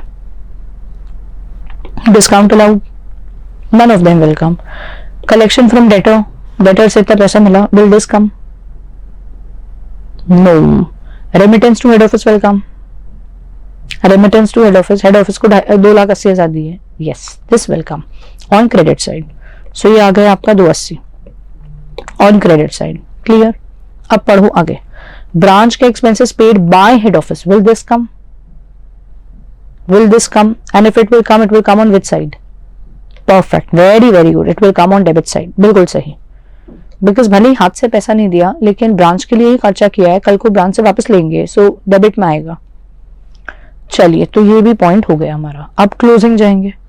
closing में 1 2 3 और ये इन 2 की वैल्यू है नहीं, तो हम 3 तो लिखें पहले। 1 2 3, 2 की वैल्यू है नहीं। फिर हमारे पास क्रेडिटर है कितना? 3200, तो यहाँ पे डेबिट में आ गए क्रेडिटर 3200। इतना बेसिक कर लोगे कम से कम एग्जाम में, इतना बेसिक जितना मैंने ग्रीन मार्क किया है इतना तो कर ही लोगे। मुझे लगता है जितने बच्चे मौजूद हैं सारे बच्चे इतना तो कम से कम कर ही सकते हैं, विच already accounts for like nothing less than 75-80% of the solution. 75-80% marks तो यूं ही मिल गए। अब आ रही है बात जो चीजें गायब है उसको निकालने की। कैश और डेटर अकाउंट बना लेते हैं। अब ये कौन से अकाउंट है? आगे रियल अकाउंट्स और they are memorandum accounts. So they are memorandum accounts. Head office is not getting कि कैश कितना है क्लोजिंग में या डेटर कितना है क्लोजिंग में, तो उन्होंने कहा चलो अगर ब्रांच बनाती है तो कैसे बनाती है, हम रफ में बना लेते हैं। So these are memorandum accounts. So memorandum cash और मेमोरेंडम डेटर्स। अब आप मेरी हेल्प करें। हमारे पास ओपनिंग में 19,000 का कैश था, ये हमने यहाँ डाल दिया। उसके बाद कैश कितना आया? 90,000, तो 90 का कैश और आ गया। उसके बाद कैश सेल्स हो गई 97 की, तो 97 की कैश सेल्स भी हो गई। उसके बाद डेटर से कलेक्शन हुआ 245 का, 245 का डेटर से भी कलेक्शन हो गया। उसके बाद हेड ऑफिस को हमने कितने रुपए भेज दिए? 280, तो 280 हमने हेड ऑफिस को भी भेज दिए। ये हो गया, इतना काम यहाँ तक डन है अपना। ठीक है, तो मैं मार्क कर रही हूँ 1 2 3 4 और ये 5 चीज है। इतना अभी करके रुक जाओ। अब आ रहा है पॉइंट्स को देखें हम। Let's come to first debtors के बेसिक चीज है। डेटर में देखो ओपनिंग कितना है 21,500, ये डाल दिया 21,500। पॉइंट बाय पॉइंट देखते जाओ, यहाँ डेटर का कोई इम्पैक्ट नहीं पड़ रहा, यहाँ कोई इम्पैक्ट नहीं है, यहाँ आ रहा है डेटर 245 से बढ़ेगा, तो 245 की क्रेडिट सेल हुई तो डेटर बढ़ा। उसके बाद पैसे लेके भाग गए, 1500 डिस्काउंट दे दिया 4,500, तो 1500 से आपका डेटर कम, 4,500 से आपका डेटर कम। आगे डेटर ने 245 दे दिए तो भी डेटर कम, 245 तो दे ही दिए। और पढ़ते जाओ, हेड ऑफिस का रेमिटेंस नहीं, ब्रांच के एक्सपेंसेस नहीं, तो ये कुछ नहीं आना। ये करने के बाद ये इतना डेटर था, इतना और डेटर बढ़ा, इतने तो भाग गए, डिस्काउंट दे दिया, इतना पैसा मिल गया, तो जो बच रहा है वो क्या है आपका क्लोजिंग बैलेंस, सिंपली 15,500। तो 15,500 का डेटर आपका ईयर एंड में बचा, क्लोजिंग बैलेंस। किसी को इसमें प्रॉब्लम है डेटर में? किसी को डेटर में प्रॉब्लम है? नहीं। अब आपको कैश को लेके थोड़ा सा विजिलेंट रहना है, लिटिल अलर्ट, वो आप कर सकते हो। देखो आप जरा इधर दिमाग लगाओ, फिक्स एसेट है 2 लाख से 192 हो गया, तो आपकी ये बत्ती जलना चाहिए कि कहीं ना कहीं ये क्या रिप्रेजेंट कर रहा है, डेप्रीसिएशन 8,000 का, विच is a non cash item, तो कैश पे इंपैक्ट नहीं पड़ा। स्टॉक की बात करते हैं हम, तो ओपनिंग क्लोजिंग तो हमने कर दिया, तो स्टॉक को छोड़ो, आगे पढ़ो पेटी कैश। इधर दिमाग लगाओ सर, 4,000 का शुरू में पेटी कैश था और 1,500 का बचा है, तो इसका मतलब कितना पेटी कैश यूज हो गया, बोलो फटाफट। 2,500 का पेटी कैश यूज हो गया, सही है सोनो? 2,500 का पेटी कैश यूज हो गया, but is it a transaction between head office and branch? 4 से 1,500 का बचा, 2,500 का पेटी कैश यूज हो गया, is it a transaction between head office and branch? I need to get that answer, yes or no. The answer is an absolute no. It's not a transaction between head office and branch, so it will not come here. But अगर final accounts method कर रहे होते तो 2,500 का खर्चा हो गया, तो ये 2,500 यहाँ आता, 2,500 का खर्चा आता। ऐसे ही जो ऊपर डेप है 8, is it a transaction between head office and branch? No, तो इसीलिए ये यहाँ नहीं आएगा। बट अगर फाइनल अकाउंट्स मेथड होता तो डेप आता 8,000। आगे पढ़ते जाओ। कैश तो ठीक है, हमने ओपनिंग क्लोजिंग जो भी है डाल लिया, डेटर तो हो गया। क्रेडिटर को गौर से देखो और दिमाग लगाओ, 4,500 का क्रेडिटर था, 3,200 का बचा, और यहाँ पे हमने और कुछ सामान क्रेडिट पे खरीद लिया। डू यू फील कि कुछ क्रेडिटर को पेमेंट हुआ होगा?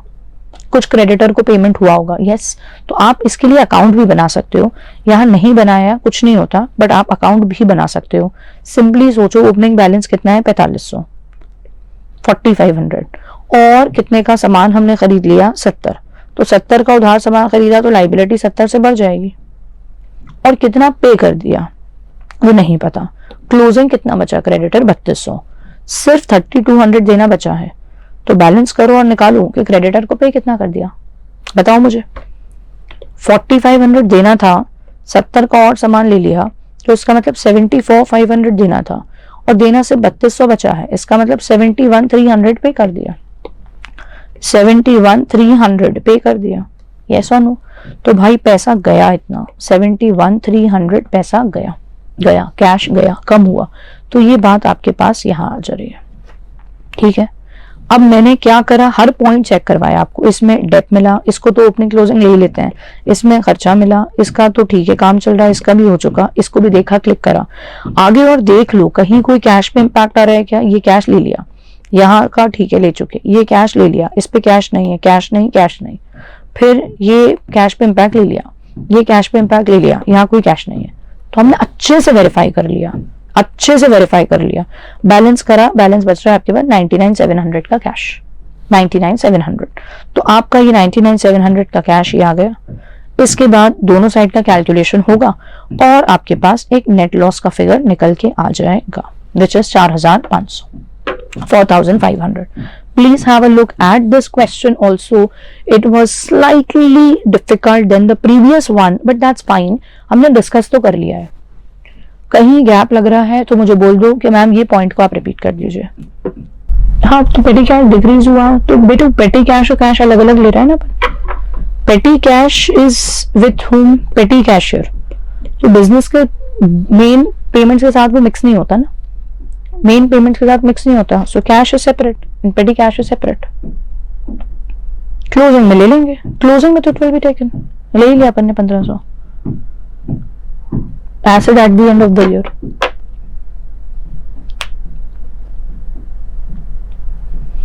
Have a look at it, everybody. If you have any doubts, if you want to ask anything, you can. Else we discuss the next one. That's final accounts method. इसी के लिए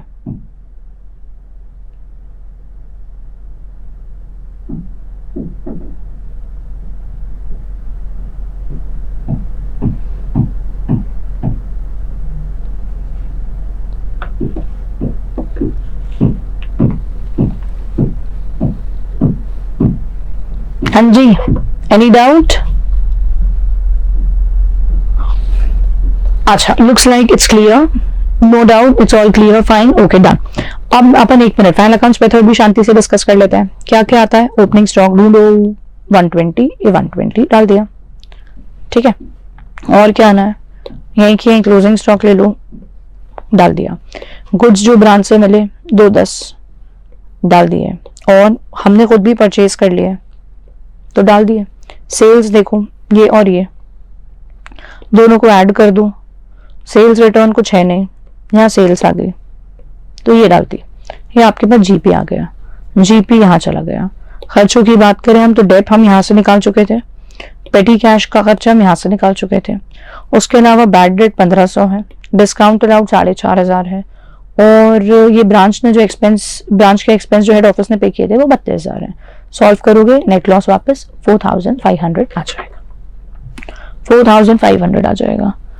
ma'am पेटी cash account से cash कम हुआ तो अपन ने cash account से कम क्यों नहीं किया? ये बात थोड़ी सी अजीब सी है। देखिए, आपने 2 जगह पैसे रखे, ठीक है, तो आपके पास एक जगह 19,000 रुपए थे, वो मेन पैसा है, वहीं से आना जाना सब आप नोट करते हो, तो 19,000 रुपए थे, आपको हेड ऑफिस ने 90 और भेज दिए तो आपने इसी में रख लिए।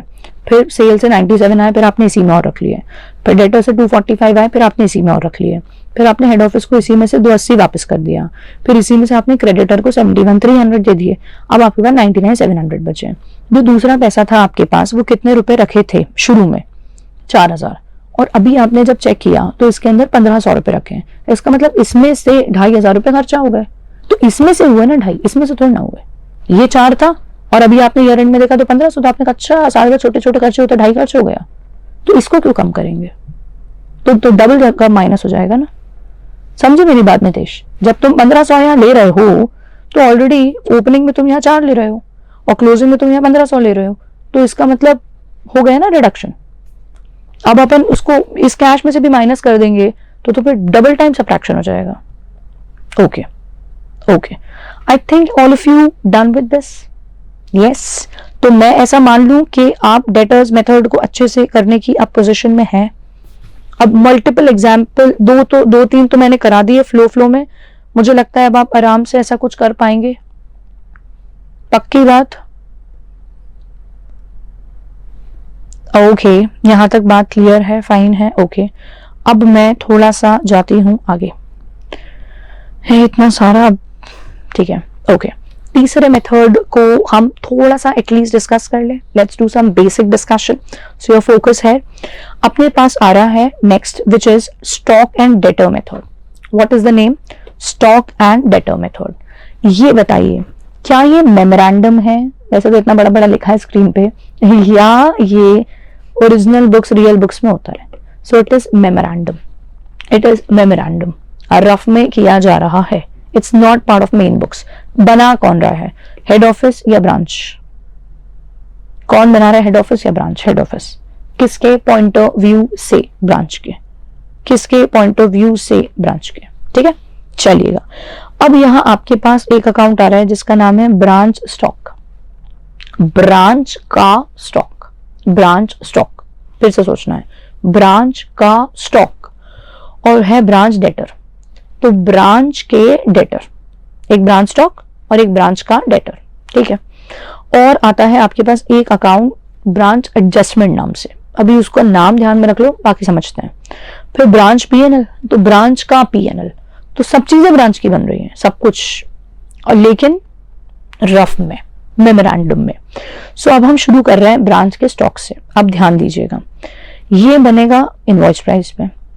आपके पास आया टू ओपनिंग स्टॉक, तो ब्रांच के पास जो स्टार्टिंग में स्टॉक था, इनवॉइस प्राइस। अब मैंने आपको एक बात बताई थी कि हमको अनलोड करना पड़ता है, to remove the effect of loading, वो इस अकाउंट में नहीं किया जाता, उसको किया जाता है अगले अकाउंट में।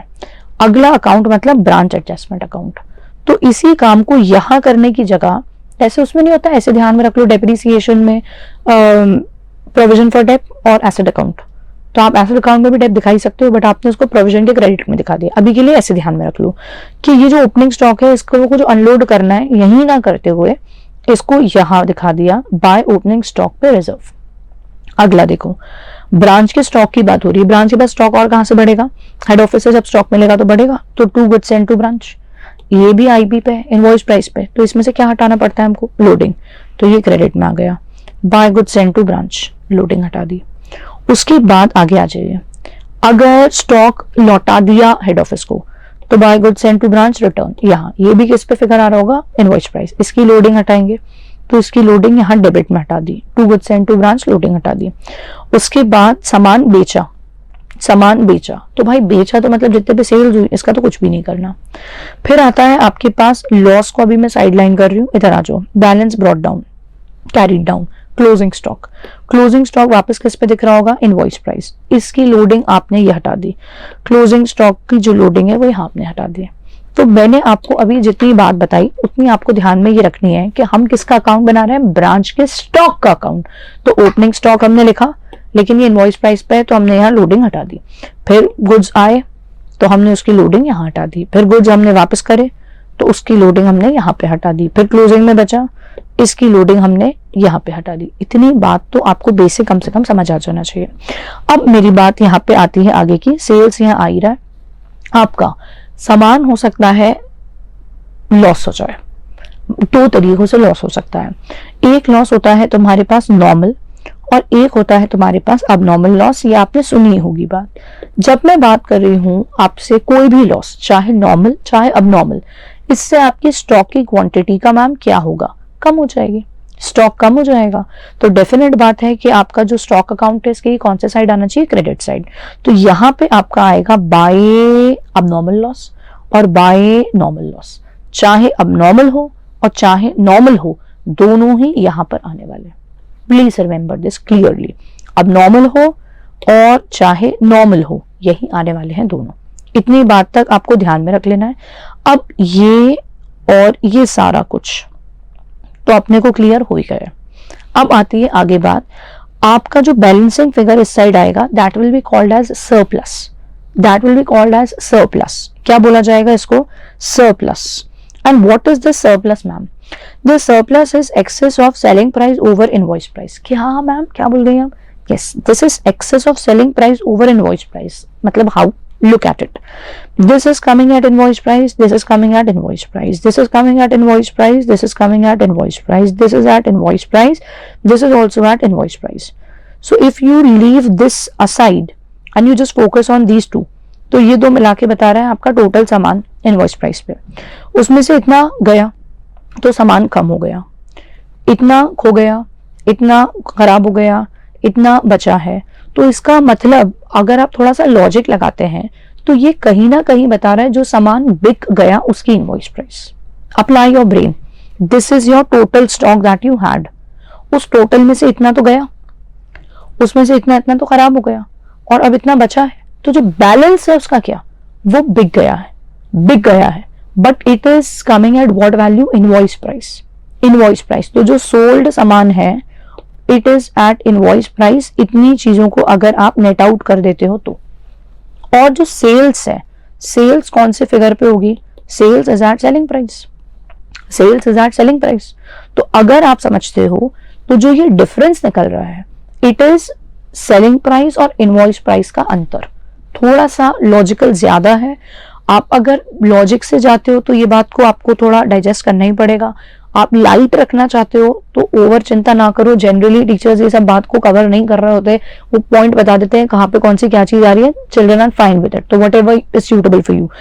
दिस इज कमिंग, वापस बोल रही हूँ, at IP, this is coming at IP, this is coming at IP, this is coming at IP, this is coming at IP. IP को भाड़ में जान दो, मानो ये सब कॉस्ट पे ही होते हैं, तो ये बताता क्या, इतने का स्टॉक पहले से था, इतने का और आया, इतने का वापस हो गया, इतने का निपट गया, इतने का बचा है, तो बचे हुए को क्या कहते थे तुम कहते थे कॉस्ट ऑफ गुड सोल्ड। क्या कहते थे? Cost of good sold. और जब तुम उसको सेल से कंपेयर करते थे तो क्या मिलता था तुमको? प्रॉफिट। अब यहाँ बात उल्टी हो गई, ये कॉस्ट ऑफ गुड सोल्ड ना होते हुए क्या हो रहा है, ये और ये चीजों को लो तो it is invoice price of good sold, ऐसा समझ लो। Invoice price of good sold, जो बेचा उनकी आईपी है, और ऑपोजिट में क्या रखा है तुम्हारे पास? Sales which is at selling price. तो जब दोनों का डिफरेंस करोगे तो it is actually difference between selling price and IP. It is difference between selling price and IP. So that term is called surplus. That's called surplus. It's not the real profit. Why, ma'am? Because real profit तो तब निकलता है जब cost और selling price compare होती है। अब यहाँ पे cost पे तो है ही नहीं, cost तो बढ़ा दी थी, invoice price पे दिखा रहे हैं, तो it is actually selling price और IP का अंतर। बताओ मुझे, क्या ये बात तुम्हारे दिमाग में बैठी क्या? ये बात तुम्हारे दिमाग में कहीं से कहीं तक पहुंची क्या? पक्का बोल रहे हो? पक्का बोल रहे हो? श्योर बात। वेरी गुड, वेरी नाइस, ठीक, बढ़िया, ओके। क्या बात को परफेक्ट कर लेना है अपने को, उधर के दो मेथड्स को साइड लाइन कर दो। ये आ रहा है आईपी पे, इसकी लोडिंग यहाँ उतारी, ये आ रहा है आईपी पे, इसकी लोडिंग यहाँ उतारी, ये आ रहा है आईपी पे, इसकी लोडिंग यहाँ उतारी, ये आ रहा है आपके आईपी पे, इसकी लोडिंग यहाँ उतारी। थोड़ा सा पार्ट अभी डिस्कस करना बचा है, लॉस है वो यहाँ आ जाएंगे, और ये सेल हो गई। और जो अंतर है दोनों साइड का, व्हाट इज दैट सरप्लस। और ये सरप्लस क्या बता रहा है? सेलिंग प्राइस ओवर आईपी, ठीक है। ब्रांच डेटर देख लो, तो बहुत सिंपल है, ओपनिंग आएगा डेबिट में, फिर आपने सेल कर दी, फिर कुछ डिस्काउंट दे दिया, फिर बैड डेट हो गया, फिर डेटर से पैसा मिला, फिर बैलेंस बच गया, जैसे बना रहे थे हम अभी तक। तो ये सिंपल है। अब मुझे इस अकाउंट में थोड़ा सा कुछ डिस्कस करना है, वो मैं लेटर अभी आगे करती हूँ आपसे।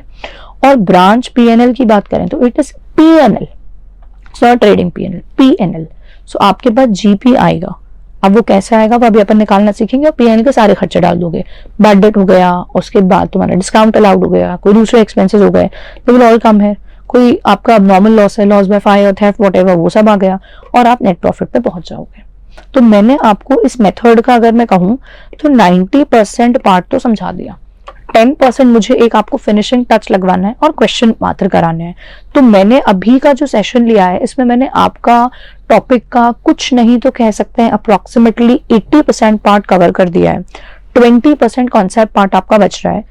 इतने को मैंने इसलिए एक फ्लो में कर दिया कि इतना बैठ जाए, नहीं तो ओवरडोज हो जाएगा और सर पे से जाएगी चीज। Now I will take one more session wherein I'll complete the concept part. Questions भी हमने काफी सारे देख लिए, and also we'll be doing some tricky questions there. ठीक है, बट मुझे एक बात, अगर यहां तक का आपको सबको क्लियर रहा, समझ में आ गया, तो I really look forward for feedback. तो I want you to message me and tell me कि how much is your clarity level. जितना अभी तक पढ़ लिया, कोई गैप अगर है तो you will tell me that also, और अगर एकदम क्लियर है तो you will tell me that also. That will make me realise okay the efforts have reached the right place. So you will let me know, message करके तो मुझे update करोगे, ताकि अगर कुछ भी कवर कराना है तो in the coming session I cover that up. And if it's fine then I have that confidence कि इतना तो इनको आ गया है, तो मैं जो फर्दर कुछ छोटी छोटी बारीक चीजों को कवर करना है, आई डू दैट। ओके, ठीक है।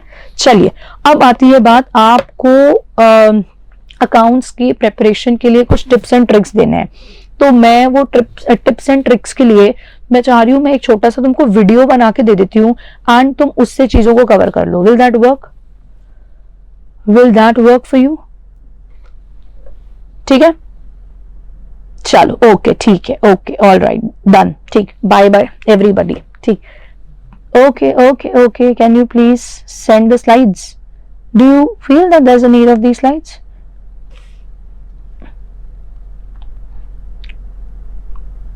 ओके, ठीक, डन, ठीक, चलो, okay, take care, bye bye everybody, bye everyone. इसी तरह के इन्फॉर्मेटिव वीडियोस देखने के लिए हमारे चैनल को सब्सक्राइब करें और लेटेस्ट वीडियोस को सबसे पहले देखने के लिए बेल आइकॉन को हिट करें। साथ ही लाइक और शेयर करना ना भूलें।